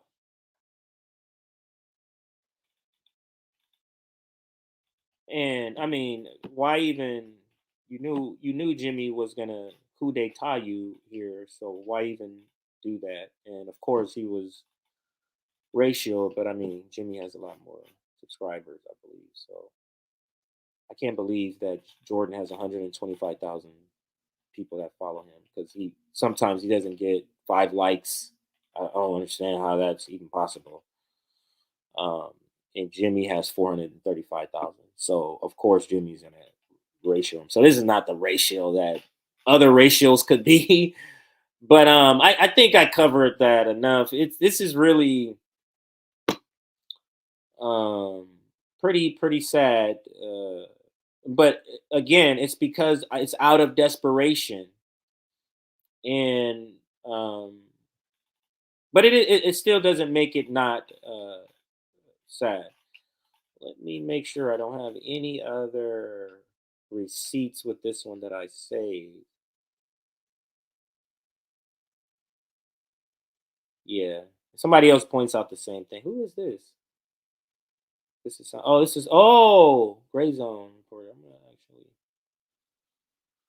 do this. And Anaya says, I don't recall hearing that Jimmy Dore's exit from the failing TYT project was due to his own behavior at the time. TYT did fire someone else for unacceptable pervy behavior, though, but I don't remember that guy's name.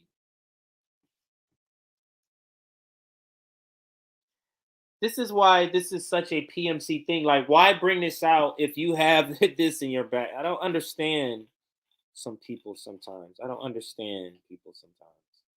I really don't. Let's get to the next topic here, and I'll get to some of your comments before we get to that next topic. I know your comments are on this topic. Just want to see. We did that. We started with the Joe Rogan forced Krystal Ball to watch Jimmy Dore. We saw that. That was hilarious.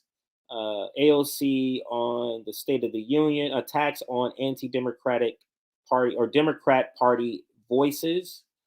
And now we're going to get to some of the other foreign policy things that tie into the overarching topic. And that's the overarching topic is autopsy, the left, the U.S. left, the fight over the Democratic Party.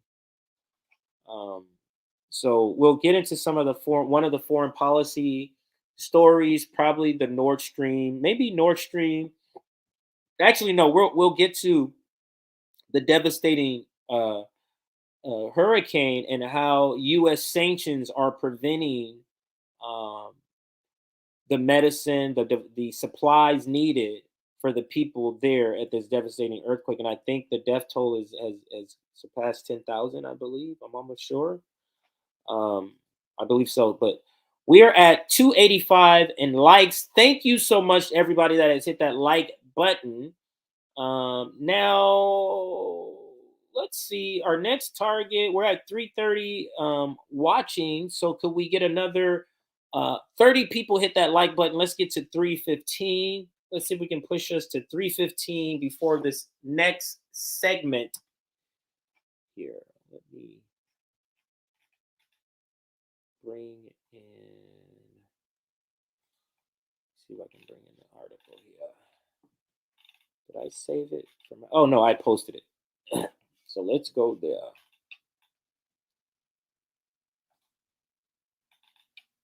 Here, we post the article. Oh yeah, let's go here. So this is where we shall start. We'll go. Oh no, I was gonna go with the other one first. So my bad, everybody. That's second. The other one we will go with first. And sorry, you got to see me go through all of it. And that's this one here. We'll start with my tweet to start us out on the. Also, if you want to get notifications of when I go live or when anyone goes live here, join our Substack. Nick is going live sometime tonight. Nick at Night. That's the name of his night show or evening show. Make sure you get on our Substack to get notifications of that. And when we upload clips, now let's take on some comments here.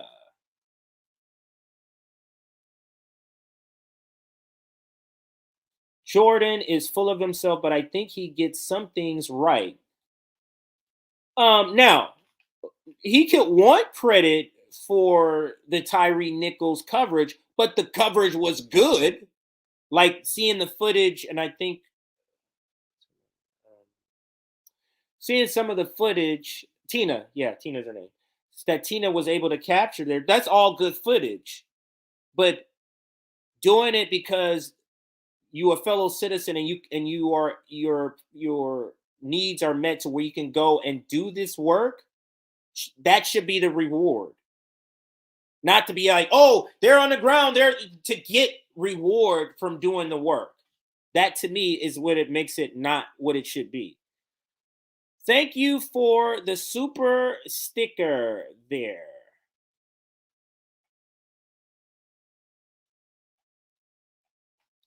Absolutely. But I was pointing out the issue where I agree that there was good work done. So I was just pointing out one issue that I would say it was good. What's the controversy about the anti? So there's some controversy. Tulsi Gabbard is talking or speaking.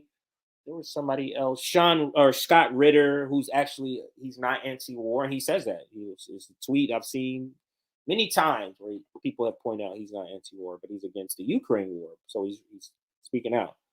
So then there's libertarians that I disagree with on a bunch of shit. Lots of libertarian shit involved that I don't.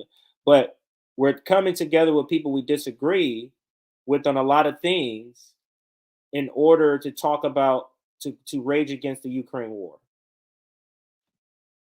That's what it is. But there are some people that say, hey, what the hell is Tulsi Gabbard? She's not anti-war. She's just anti-Ukraine. So I've seen that. So that's some of what's going on. Nice. I like Nick at Night. Yeah, Nick at Night is nice. So make sure you check it out. I don't think he has posted it yet. So get on our Substack so you know when that is posted. And again, we're trying to push to 315. 315, so hit that like button. And now let's get to this first article, foreign policy article, which also ties into the fight over the Democratic Party, because the Democratic Party is the party that's inflicting this cruelty and pain on Syrians. And let me put the banner up here and we'll get started in just a second, Aaron.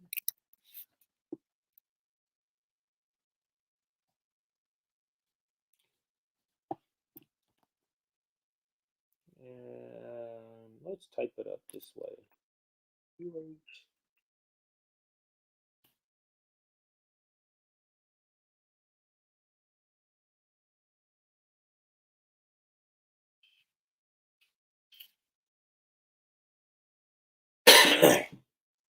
All right, U.S. sanctions not killings, but killing, Syrians too. Hang on, yeah, the I before the R I had there. So, U.S. sanctions killing Syrians. All right, so now, Aaron, we can get to the segment, and we can start it here. U.S. sanctions killing Syrians victims after the devastating earthquake in Syria. And that's what this segment is going to be about. And I start with my tweet here, and we're going to be reading an article from the World Socialist website, and it's titled, "Aid to Earthquake Victims Require the Immediate Lifting of U.S. Sanctions Against Syria." Aid to earthquake victims require the immediate lifting of U.S. sanctions versus Syria. The Biden administration is refusing to lift the U.S. sanctions imposed against Syria, which drastically impedes the flow of relief supply, meaning that many more Syrians will die, including kids, like you see pictured here.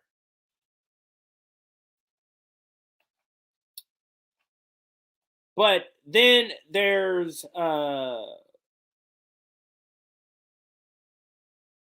attacks on anti-democratic voices when the Democrats are doing stuff like this, keeping U.S. sanctions in place on Syria after a devastating earthquake.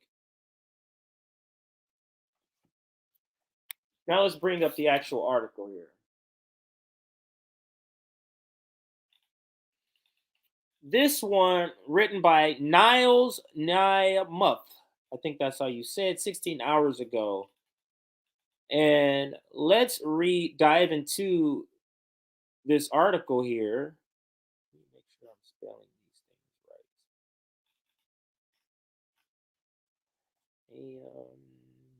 right. I am. Okay, so I don't want to have this edited. All right, so here is the article headline again. Aid to earthquake victims require the immediate lifting of U.S. sanctions against Syria. One day after a devastating 7.8 magnitude earthquake, its aftershock struck the western border region of Turkey and Syria. The death toll has surpassed 7,700, I'm sorry. And I know it's over 10. There's a tweet I can show that there's been an update on this. So not even 16 hours has passed, and that has been thousands more have been updated to this death toll. So, and it is expected to continue to rise as rescue and recovery efforts continue.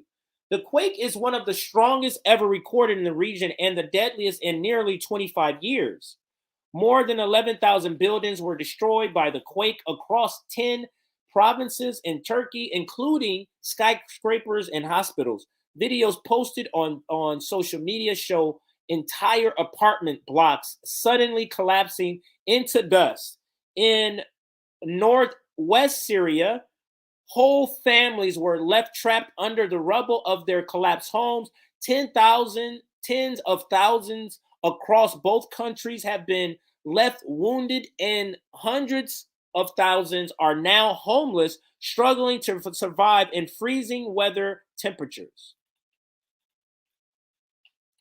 All told, the World Health Organization estimates that as many as 23 million people have been directly impacted by the earthquake, including 1.4 million children. Quote, "It's now a race against time," end quote, WHO Director General said in a statement. Quote, every hour that passes, the chances of finding survivors alive diminishes.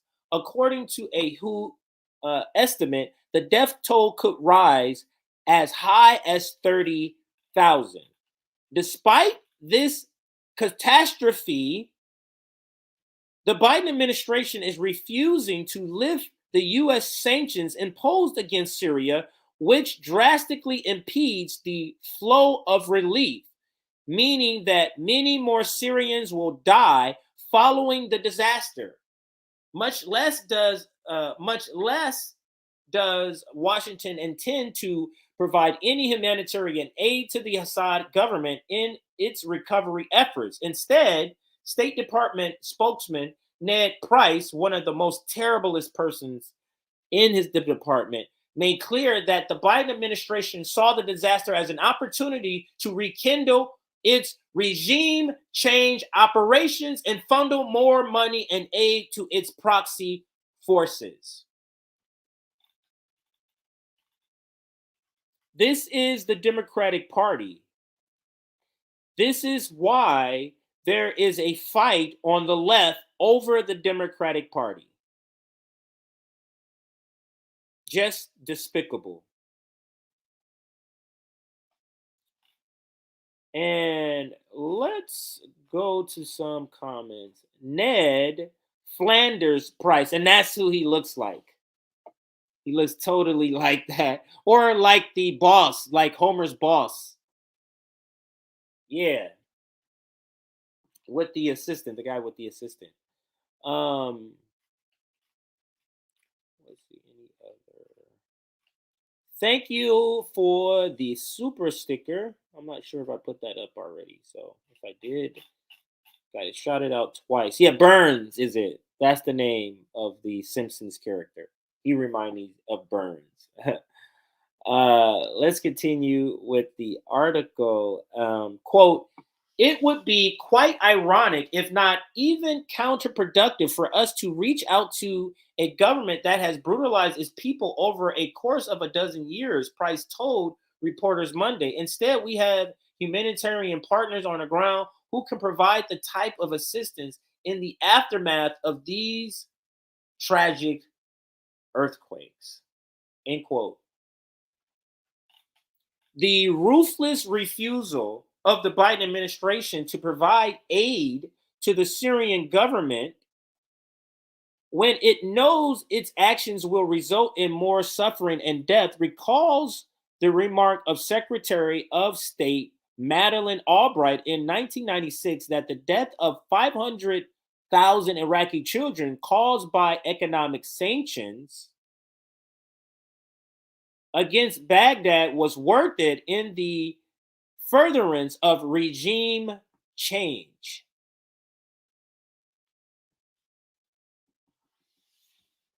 And this is what some of the boutique left, the NATO left, are saying it's okay to team up with. The people who are denying this, denying the relief by immediately lifting the sanctions so they can get more supplies to them. But this is what sanctions is meant to do. So, of course, the U.S. is not going to lift it because the sanctions are meant to inflict pain on its people. So they make them, so they want a regime change. So if an earthquake, that just speeds it up. They're just saying, what do you mean? This is a vice now that people will be put in. Perfect time for a regime change. And let's continue with the article. The ruthlessness or the ruthless refusal of the Biden administration to provide aid to the Syrian government when it knows its actions will result in more suffering. I'm reading this again. Suffering and death recalls the remarks of Secretary of State Madeleine Albright in 1996 that the deaths of 500,000 Iraqi children caused by U.S. economic sanctions against Baghdad was worth it in the furtherance of regime change. Meanwhile, President Joe Biden pledged, quote, any and all needed assistance to Turkey in remarks on Monday. However, one can be sure the Biden administration will seek to exploit the disaster to press its geopolitical interests against Ankara, in particular, over the war against Russia.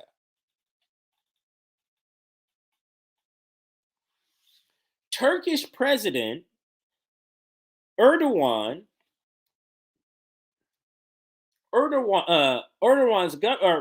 Turkish President Recep Erdogan's government has stood in the way of rapid accession of Finland and Sweden in the NATO military alliance, of which Turkey has been a member since 1957. Turkey maintains strong economic and military ties with Russia, and Erdogan has sought to mediate the conflict in Ukraine, even as the U.S. and the imperialist powers in Europe press forward with an escalation which threatens a catastrophic nuclear war. Erdogan survived a military coup attempt in 2016, which bore the hallmarks of a plot hatched in Washington, and the U.S. maintains a military alliance with Kurdish nationalist forces in Syria and Iraq, deemed by Turkey to be terrorist organizations.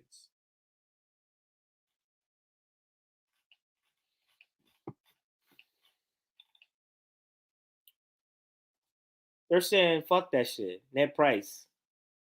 Burns from Ned Price, aka Burns from The Simpsons, says, fuck no. This is the perfect opportunity to inflict the pain, which is the point of sanctions. And that's the Democratic Party, in which the left is still having this fight over. And I think the fight has intensified. I mean, how are you saying you're down with this shit? And no, you can't distance yourself from what the Democratic Party and the head of the Democratic Party, Joe Biden, is doing. You're propping them up. You're propping what they do up.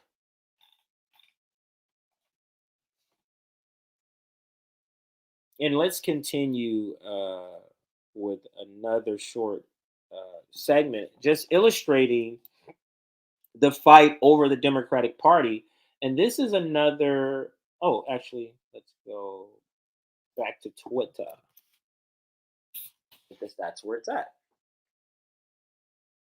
So we'll go back to my bookmarks here, and we're winding down. This is the last one or two segments here. We're winding down the stream. If you're here, please hit the like button so that we can get our likes up. We are at 300 and some, I can't see the live stream, but I know we got up to like a 330 some odd viewers. So that means we could get up to 375 in likes, but let's just target 350. We have a lot of new people who joined us after starting. So if we hit that like button now in between segments here, would really appreciate it. Also, here is our Substack. Nick will be going live a little bit later. Okay, I think I found it. A little bit later. So let's make sure you get on our Substack so you get notifications. And that's the one that's immediately pressing today that you'll get. But in the future, you'll get notifications when we go live and when we post out clips. So you'll get probably 4 notifications 5 days a week at least, or about, I should say, not at least, about. And we'll start with my tweet here, because they try to pretend, and we're hitting that like button. Remember, everybody, we're hitting that like button, trying to get to 350 likes here. Yeah, we've had... Concurrently, we've had 300 and some odd people watching, but unique viewers, we've had over 1,000. So we can clearly get more likes. So let's shoot to 350. We're at 344 now. That's only 6 more. So thank you for hitting that target. And we'll hit another target later, maybe 375 in a little bit. But right now we're shooting for 350, and our subscribership is at 30,700 plus. And if you're brand new, welcome. Our next target for the year is RBN to 50K. Here is our website, Revolutionary Blackout Network, revolutionaryblackoutnetwork.com, and our email, info@revblacknetwork.com. Let's check out some of your tweets here. I think I put that one up, but thank you for that super sticker. Oh, yes. Yes. That's funny, really blowing up. 350. It's another comment. I mean, that's South Park when he kept using the chef's parent. U.S. sanctions are genocidal. They absolutely are. And Ned Price is just the perfect face to be the face of that response. Hitler would be jealous of the stuff we're getting away with since Nixon. He absolutely would. Thank you for the comment. All right, let's get to this final story. U.S.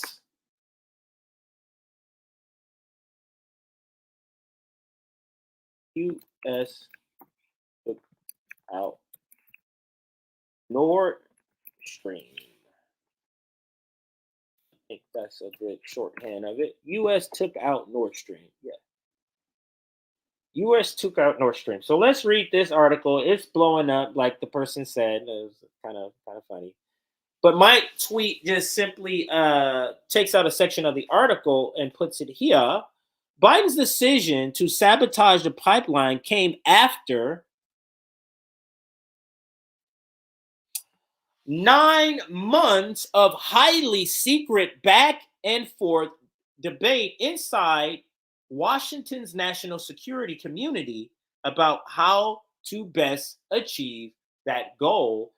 And there is the headline, and you can see here the subhead, and I'll read that in just a moment here. But the subhead says, or the headline says, how America took out the Nord Stream pipeline. The New York Times called it mysterious, yeah. But the United States executed a covert sea operation that was kept secret until now. The now is cut off, but I know it says until now. So, and let's click on the Substack and bring that up and read a little bit of it. This is 10 hours old, and I can probably blow it up a little bit for the seeing impaired, me included. But let's read a little bit of it.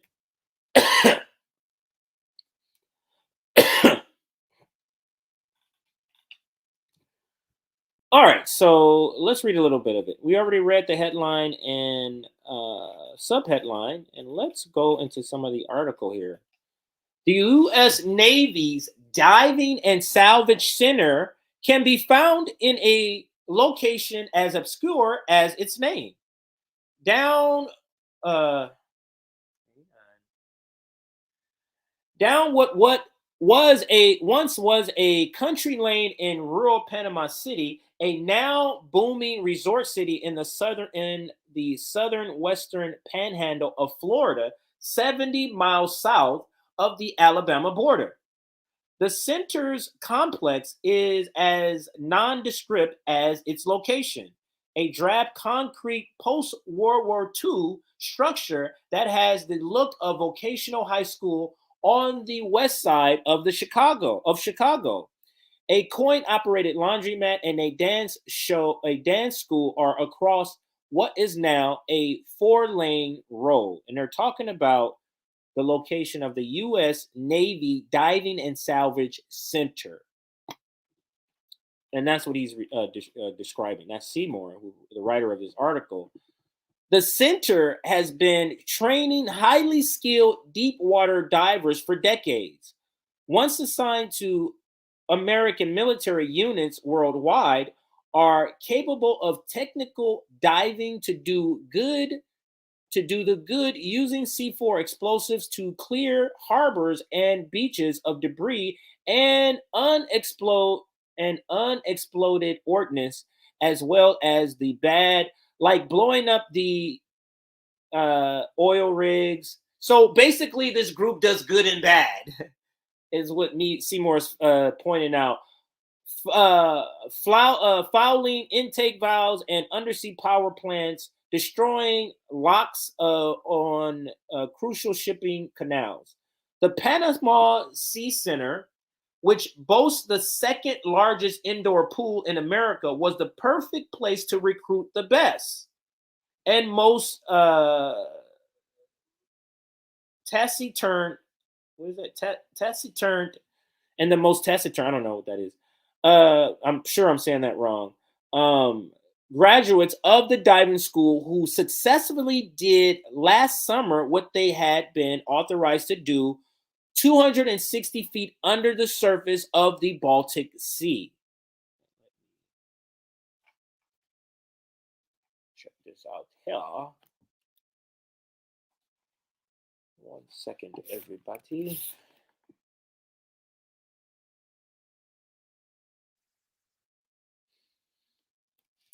Taciturn is reserved or uncommunicated in speech, saying little. Okay, I get it now. Let's continue. Last June, now that was kind of just the backdrop. They're giving you the backstory on sort of where the training happened of the people who actually carried out this covert operation. So that's where we're in. So we're kind of in the backstory of the story. So let's see if it gets more to the story here. Last June, the Navy divers operating under the cover of widely publicized mid-summer NATO exercise known as Black Tops 22 or Ball Tops 22 planted the remotely triggered explosive that 3 months later destroyed 3 of the 4 Nord Stream pipelines, according to a source with direct knowledge of the operational planning. And I'm going to read that again because it gives the backdrop here of the training and the people, the skills that it would take. But then it jumps right into the planning of this, I guess you can say. And I'll read it again.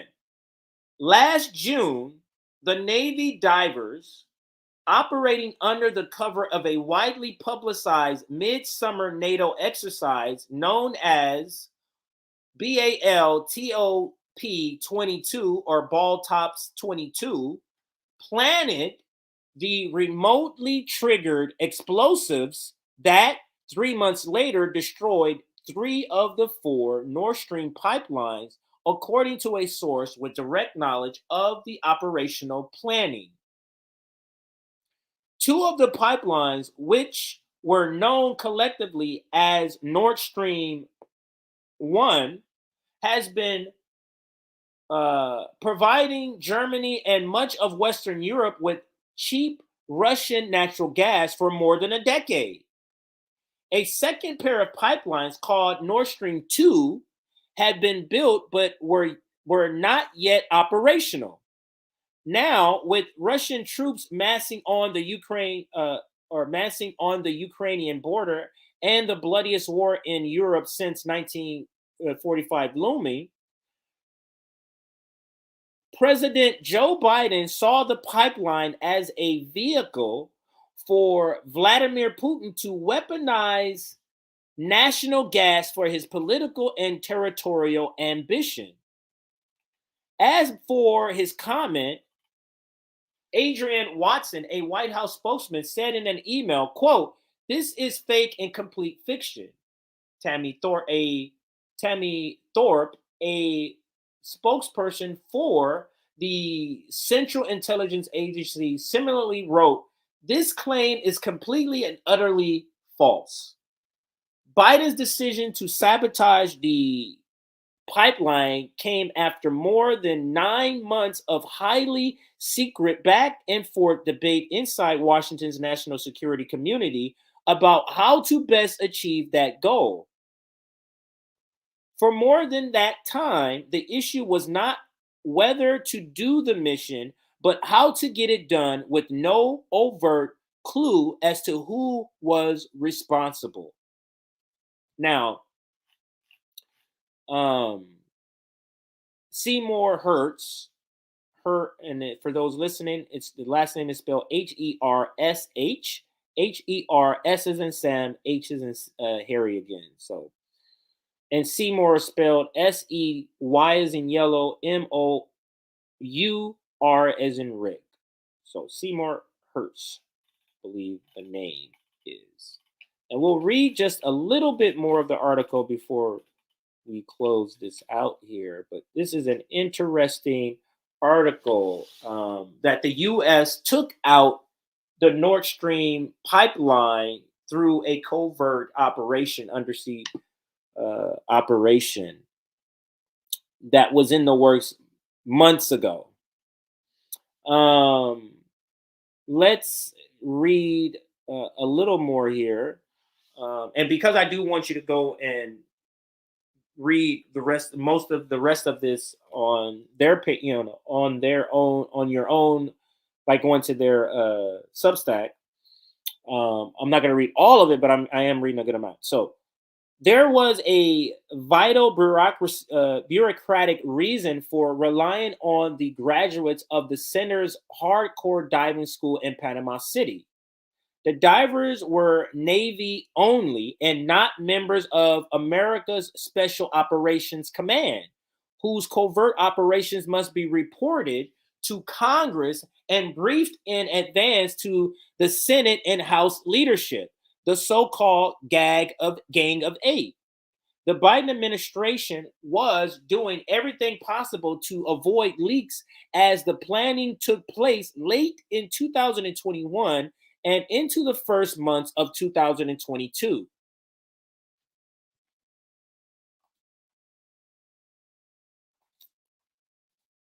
Let's take that down. I'll put it up like this now.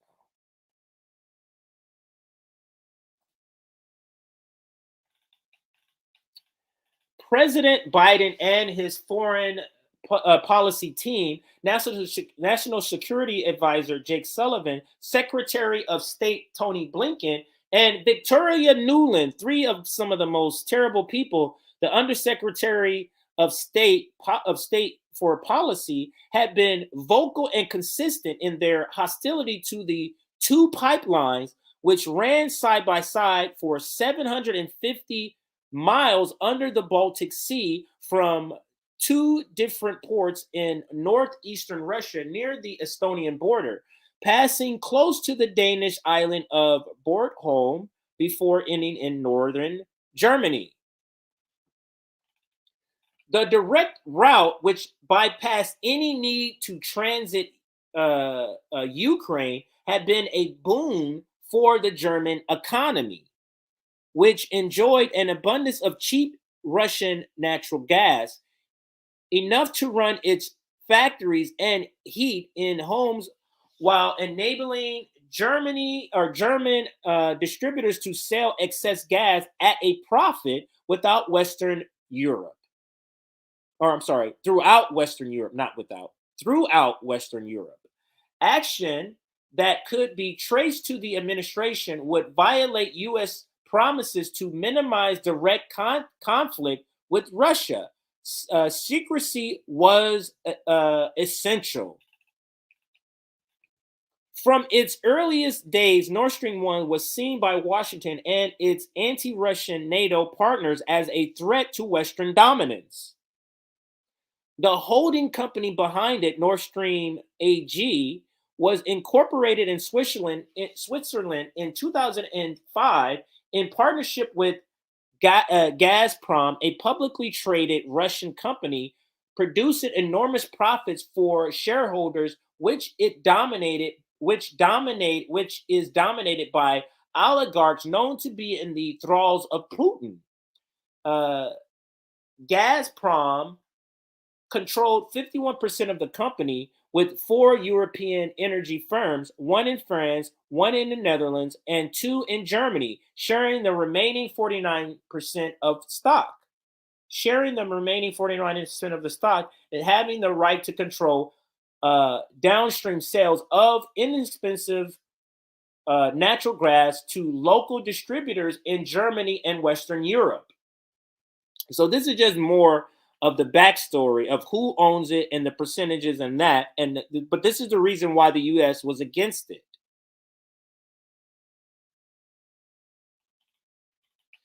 America's political fears were real. Putin would now have an additional and much needed major source of income, and Germany and the rest of Western Europe would become addicted to low-cost natural gas supplied by Russia while diminishing European reliance on America. In fact, that's exactly what happened. Many Germans saw Nord Stream 1 as part of the deliverance of former Chancellor Willy Brandt's famed Ostpolitik theory, which would enable post-war Germany to rehabilitate itself and other European nations destroyed in World War II by, among other initiatives, utilizing cheap Russian gas to fuel a prosperous Western European market and trading economy. And I think we're going to end it there. Go and read the rest of this article on your own. How America took out the Nord Stream pipeline, and there's more evidence, but the gist of it for the segment we did get to with a little bit of detail to it. And here goes another one. Hirsch broke both the My Last Massacre and Abu Ghraib. He's a legend. Well, now I know. Hirsch, and I'm is it Hirsch or Hirsch? Hirsch broke both the Mylon Massacre and Abu Ghraib. He's a legend. Eyes are getting blurry. I really need to get some glasses. I really got it. Fundraise for that. Do that. Hirsch didn't even sound anti-Ukraine. I don't think the U.S. role is contested. All right, so go check this article out if you would like. Let me make sure I'm covering all the articles before I get out of here. But I do have a summation and to kind of go over everything. So let's do the summation here. And I am going to go back to Twitter and bring up. Oop, did I hit the button? Go back to Twitter and bring up a graphic here to have up the graphic for the stream to have up for this sort of close that I want to present to everybody here.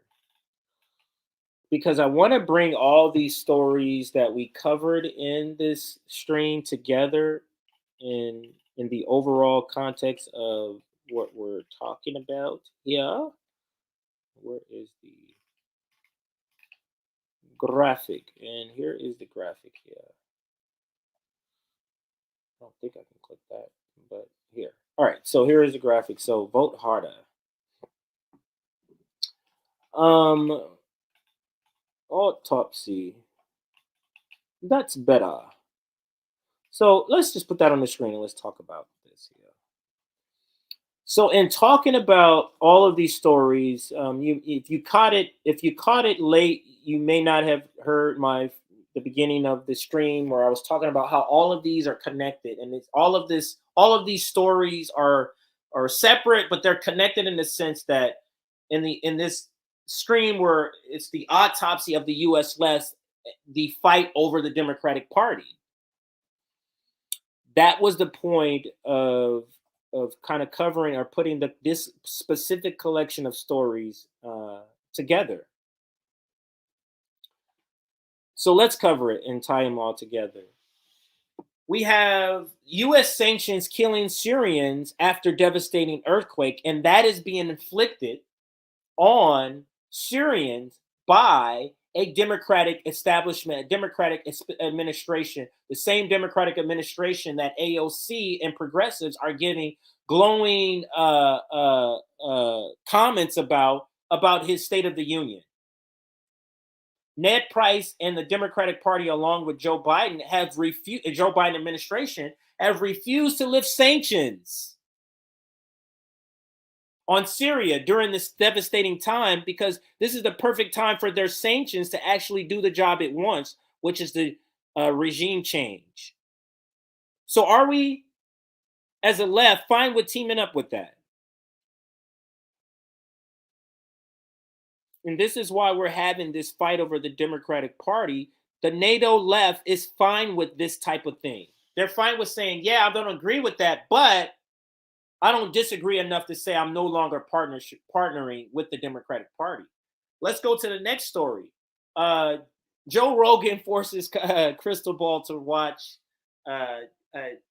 Jimmy Dore. I mean, this is more of a funny story, but it does briefly kind of cover that, because the reason why it's even sort of a story is because Jimmy Dore has been talking about how Breaking Points and Krystal Ball are kind of sold out.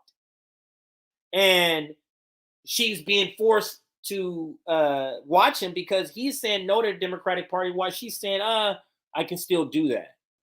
So it's still illustrated with that. But let's go to the next story. Attacks on anti-Democratic Party voices. And I showed you one of them on Jimmy Dore. I didn't do the other one on the Daily Beast. I completely forgot to do that video, but it's good because I don't have the time now. And now I'm ending right at the perfect time. But go watch that video. So it's the Daily Beast. It's this guy, Walker Bragman. It's Jordan Sheraton. It's Ryan Grimm. All these supposed journalists coming after a pot-smoking comedian. For what? As if he's like an elected leader, as if he's like over some sort of movement. But it's because he is against the Democratic Party. Again, going back to the main topic, autopsy, the U.S. left, the fight over the Democratic Party. And I also have another, I think it's a segment, a clip, where it's like, I think the title is something like, the boutique left doesn't have name a critique the boutique left or the pseudo left has of Jimmy Dore that's not in defense of the Democratic Party. And this is another one by Walker Bragman. AOC on the State of the Union, the glowing praise they gave to Joe Biden, the role that she's now clearly accepting now as the left voice to give praise to the Biden administration. Fight over the Democratic Party. So all of these stories, I think that's all. Yeah, all of these stories illustrate the fight over the Democratic Party, the fight that the U.S. left is having currently. And I don't see these contradictions. I don't see these disagreements resolving themselves. I really don't.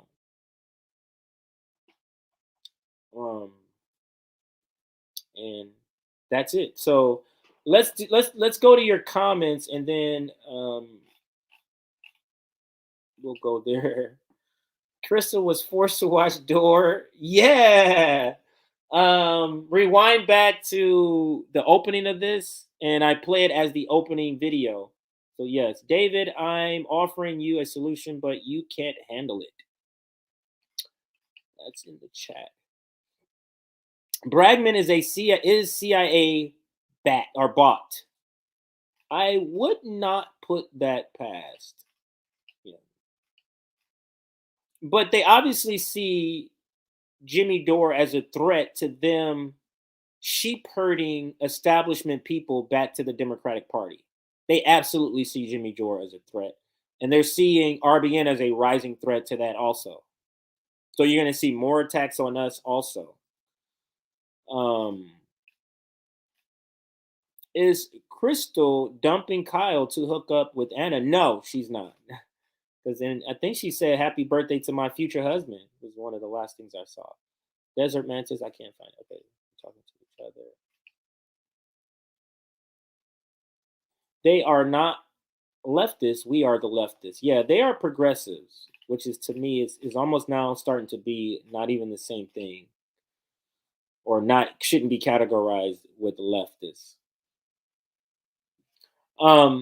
But yeah, all right. So let's get up the closeout video, and I know which one I want to do. It almost was going to be my intro. What video was that? It was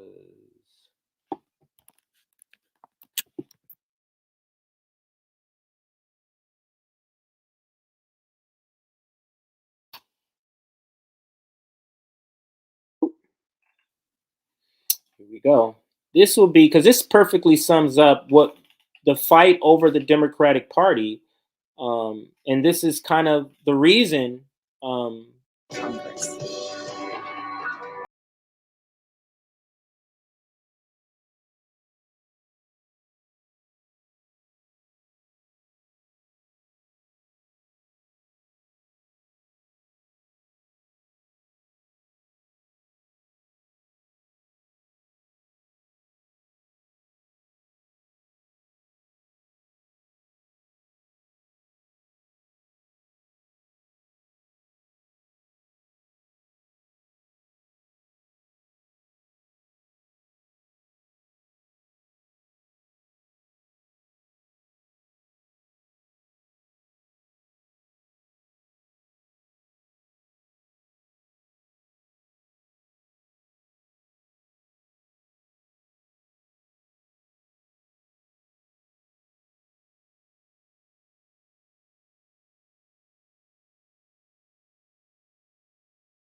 Thank you, George Floyd, for sacrificing your life for justice, for being there to call out to your mom. How heartbreaking was that?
you right now, your enemy is not China. Your enemy is not Russia. Your enemy is the military-industrial complex, which has been fleecing this country to the tunes of hundreds of billions and trillions of dollars. How many times are we going to have a defense secretary say, hey, we can't account for $2 trillion in the Pentagon again? That, like, which is what happened twice now in my lifetime. So again, people are being, the war machine cannot be stopped. Who's running this country? The war machine. It certainly isn't Joe Biden making these decisions. I would like to know who is making the decisions. And I just want to remind everybody, the United States is the world's terrorist. We just set the Middle East on fire in the last 20 years. And now we're doing a proxy war in Ukraine, which we provoked, NATO provoked, and it was just admitted that we provoked it by the former prime minister of Germany. And now we're trying to saber rattle with China, and they're predicting a war.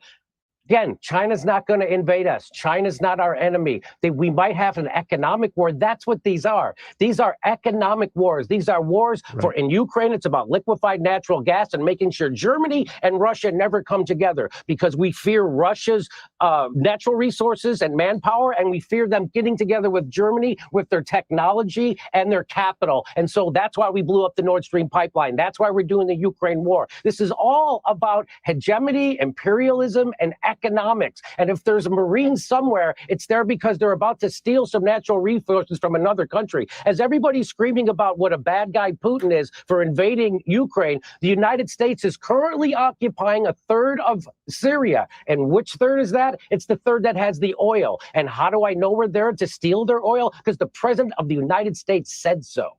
Yeah.